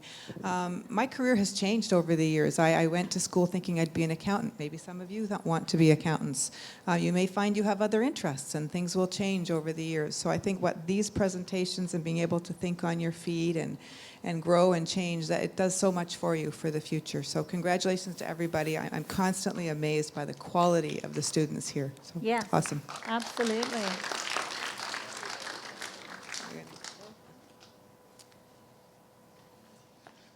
My name's Rick Flanagan, and as Jean says, I'm the black sheep of the group, only because I tend to be the one that has a varied past. I went to university, varied. I went to university at Laurier, took economics. Anybody here like economics? I dare you, say yes. No? No, I hate economics. So I got out of school. I went into the banking business, then went into the franchise business, then printing. Then I became a golf pro for 18 years. Then I built golf courses. Then I'm trying to remember them all now. Then I went into the financial services business, and then then started another business of my own, and then recently just went into, I was headhunted by Xerox to become an operations manager for them.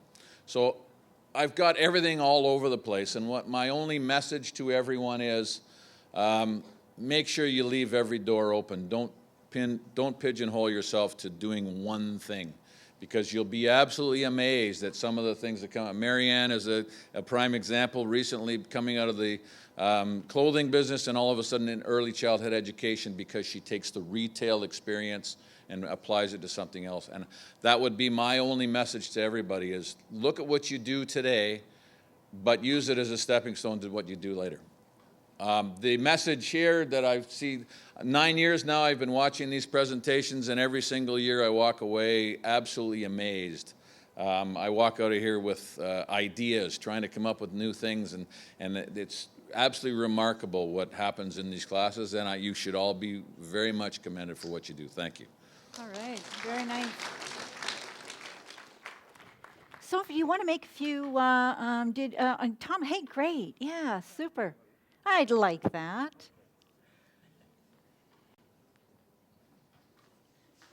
I don't usually participate in these. I can't get up this early in the morning. But I'm the old timer here. I came up from the United States in 1971, and Schulich was a very new school at that time. And I also am a rarity. I'm one of the few business school professors who actually has an undergraduate degree in business. Most of them have picked up the business along the way, and they've taken MBAs and so forth, and eventually gone and had doctorates, as you have to be a professor. But they don't really have roots in the undergraduate program. So I've always had a warm spot in my heart, especially for undergraduate business education. So you guys are the ones I really am enthusiastic about. There was always an undergraduate program here, but it was initially just 2 years. Years 3 and 4, you had to go through year 1 and 2 in arts. Sort of like Ivy still works that way. And indeed, the first proposal, the first version of the BBA was simply the MBA given to the undergraduates, and they often shared same classes and so forth. That was a little annoying for the BBAs because I'm doing the same courses, same professors, have to get the same grades, but I don't get a master's degree. Right? So finally, an opportunity came about 20 years ago, if you cast your minds back. Cast your minds back. To actually take advantage of opportunity offered by the province and supported by the deans. I've worked with every dean we've ever had at Schulich to really create a new undergraduate four-year program in business. And it's evolved somewhat over the years. But, you know, I don't know if anybody ever really told you, but the reason we have these two big sections of this course is so that you can see yourselves as a group. Yep. Instead of isolated in little sections all the way through where you don't really mix with the other people. So I'm very happy that this has continued and very successfully, and the dean tells me every year how good the undergraduate class is. And it is true that there's an overall maintenance of quality in the incoming class in the BBA that's really not duplicated in any of the other programs.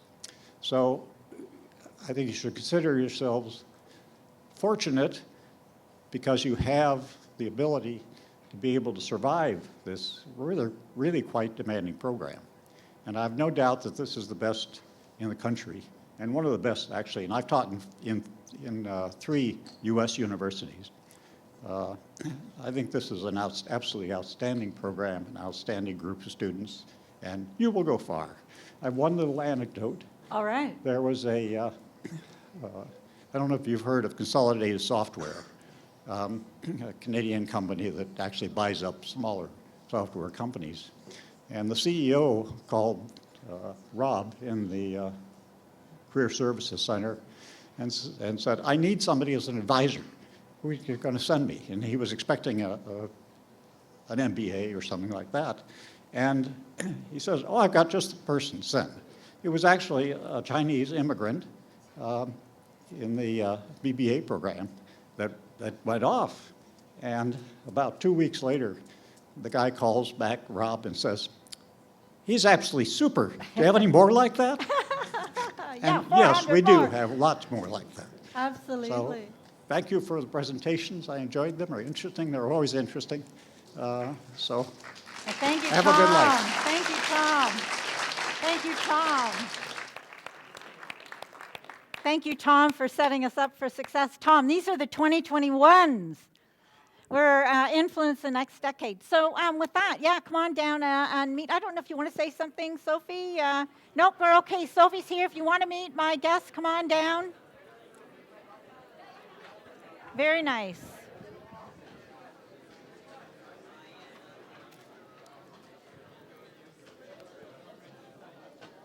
You know each other. You've met each other. Yeah. Oh, sorry. Yeah, yeah. Well, partly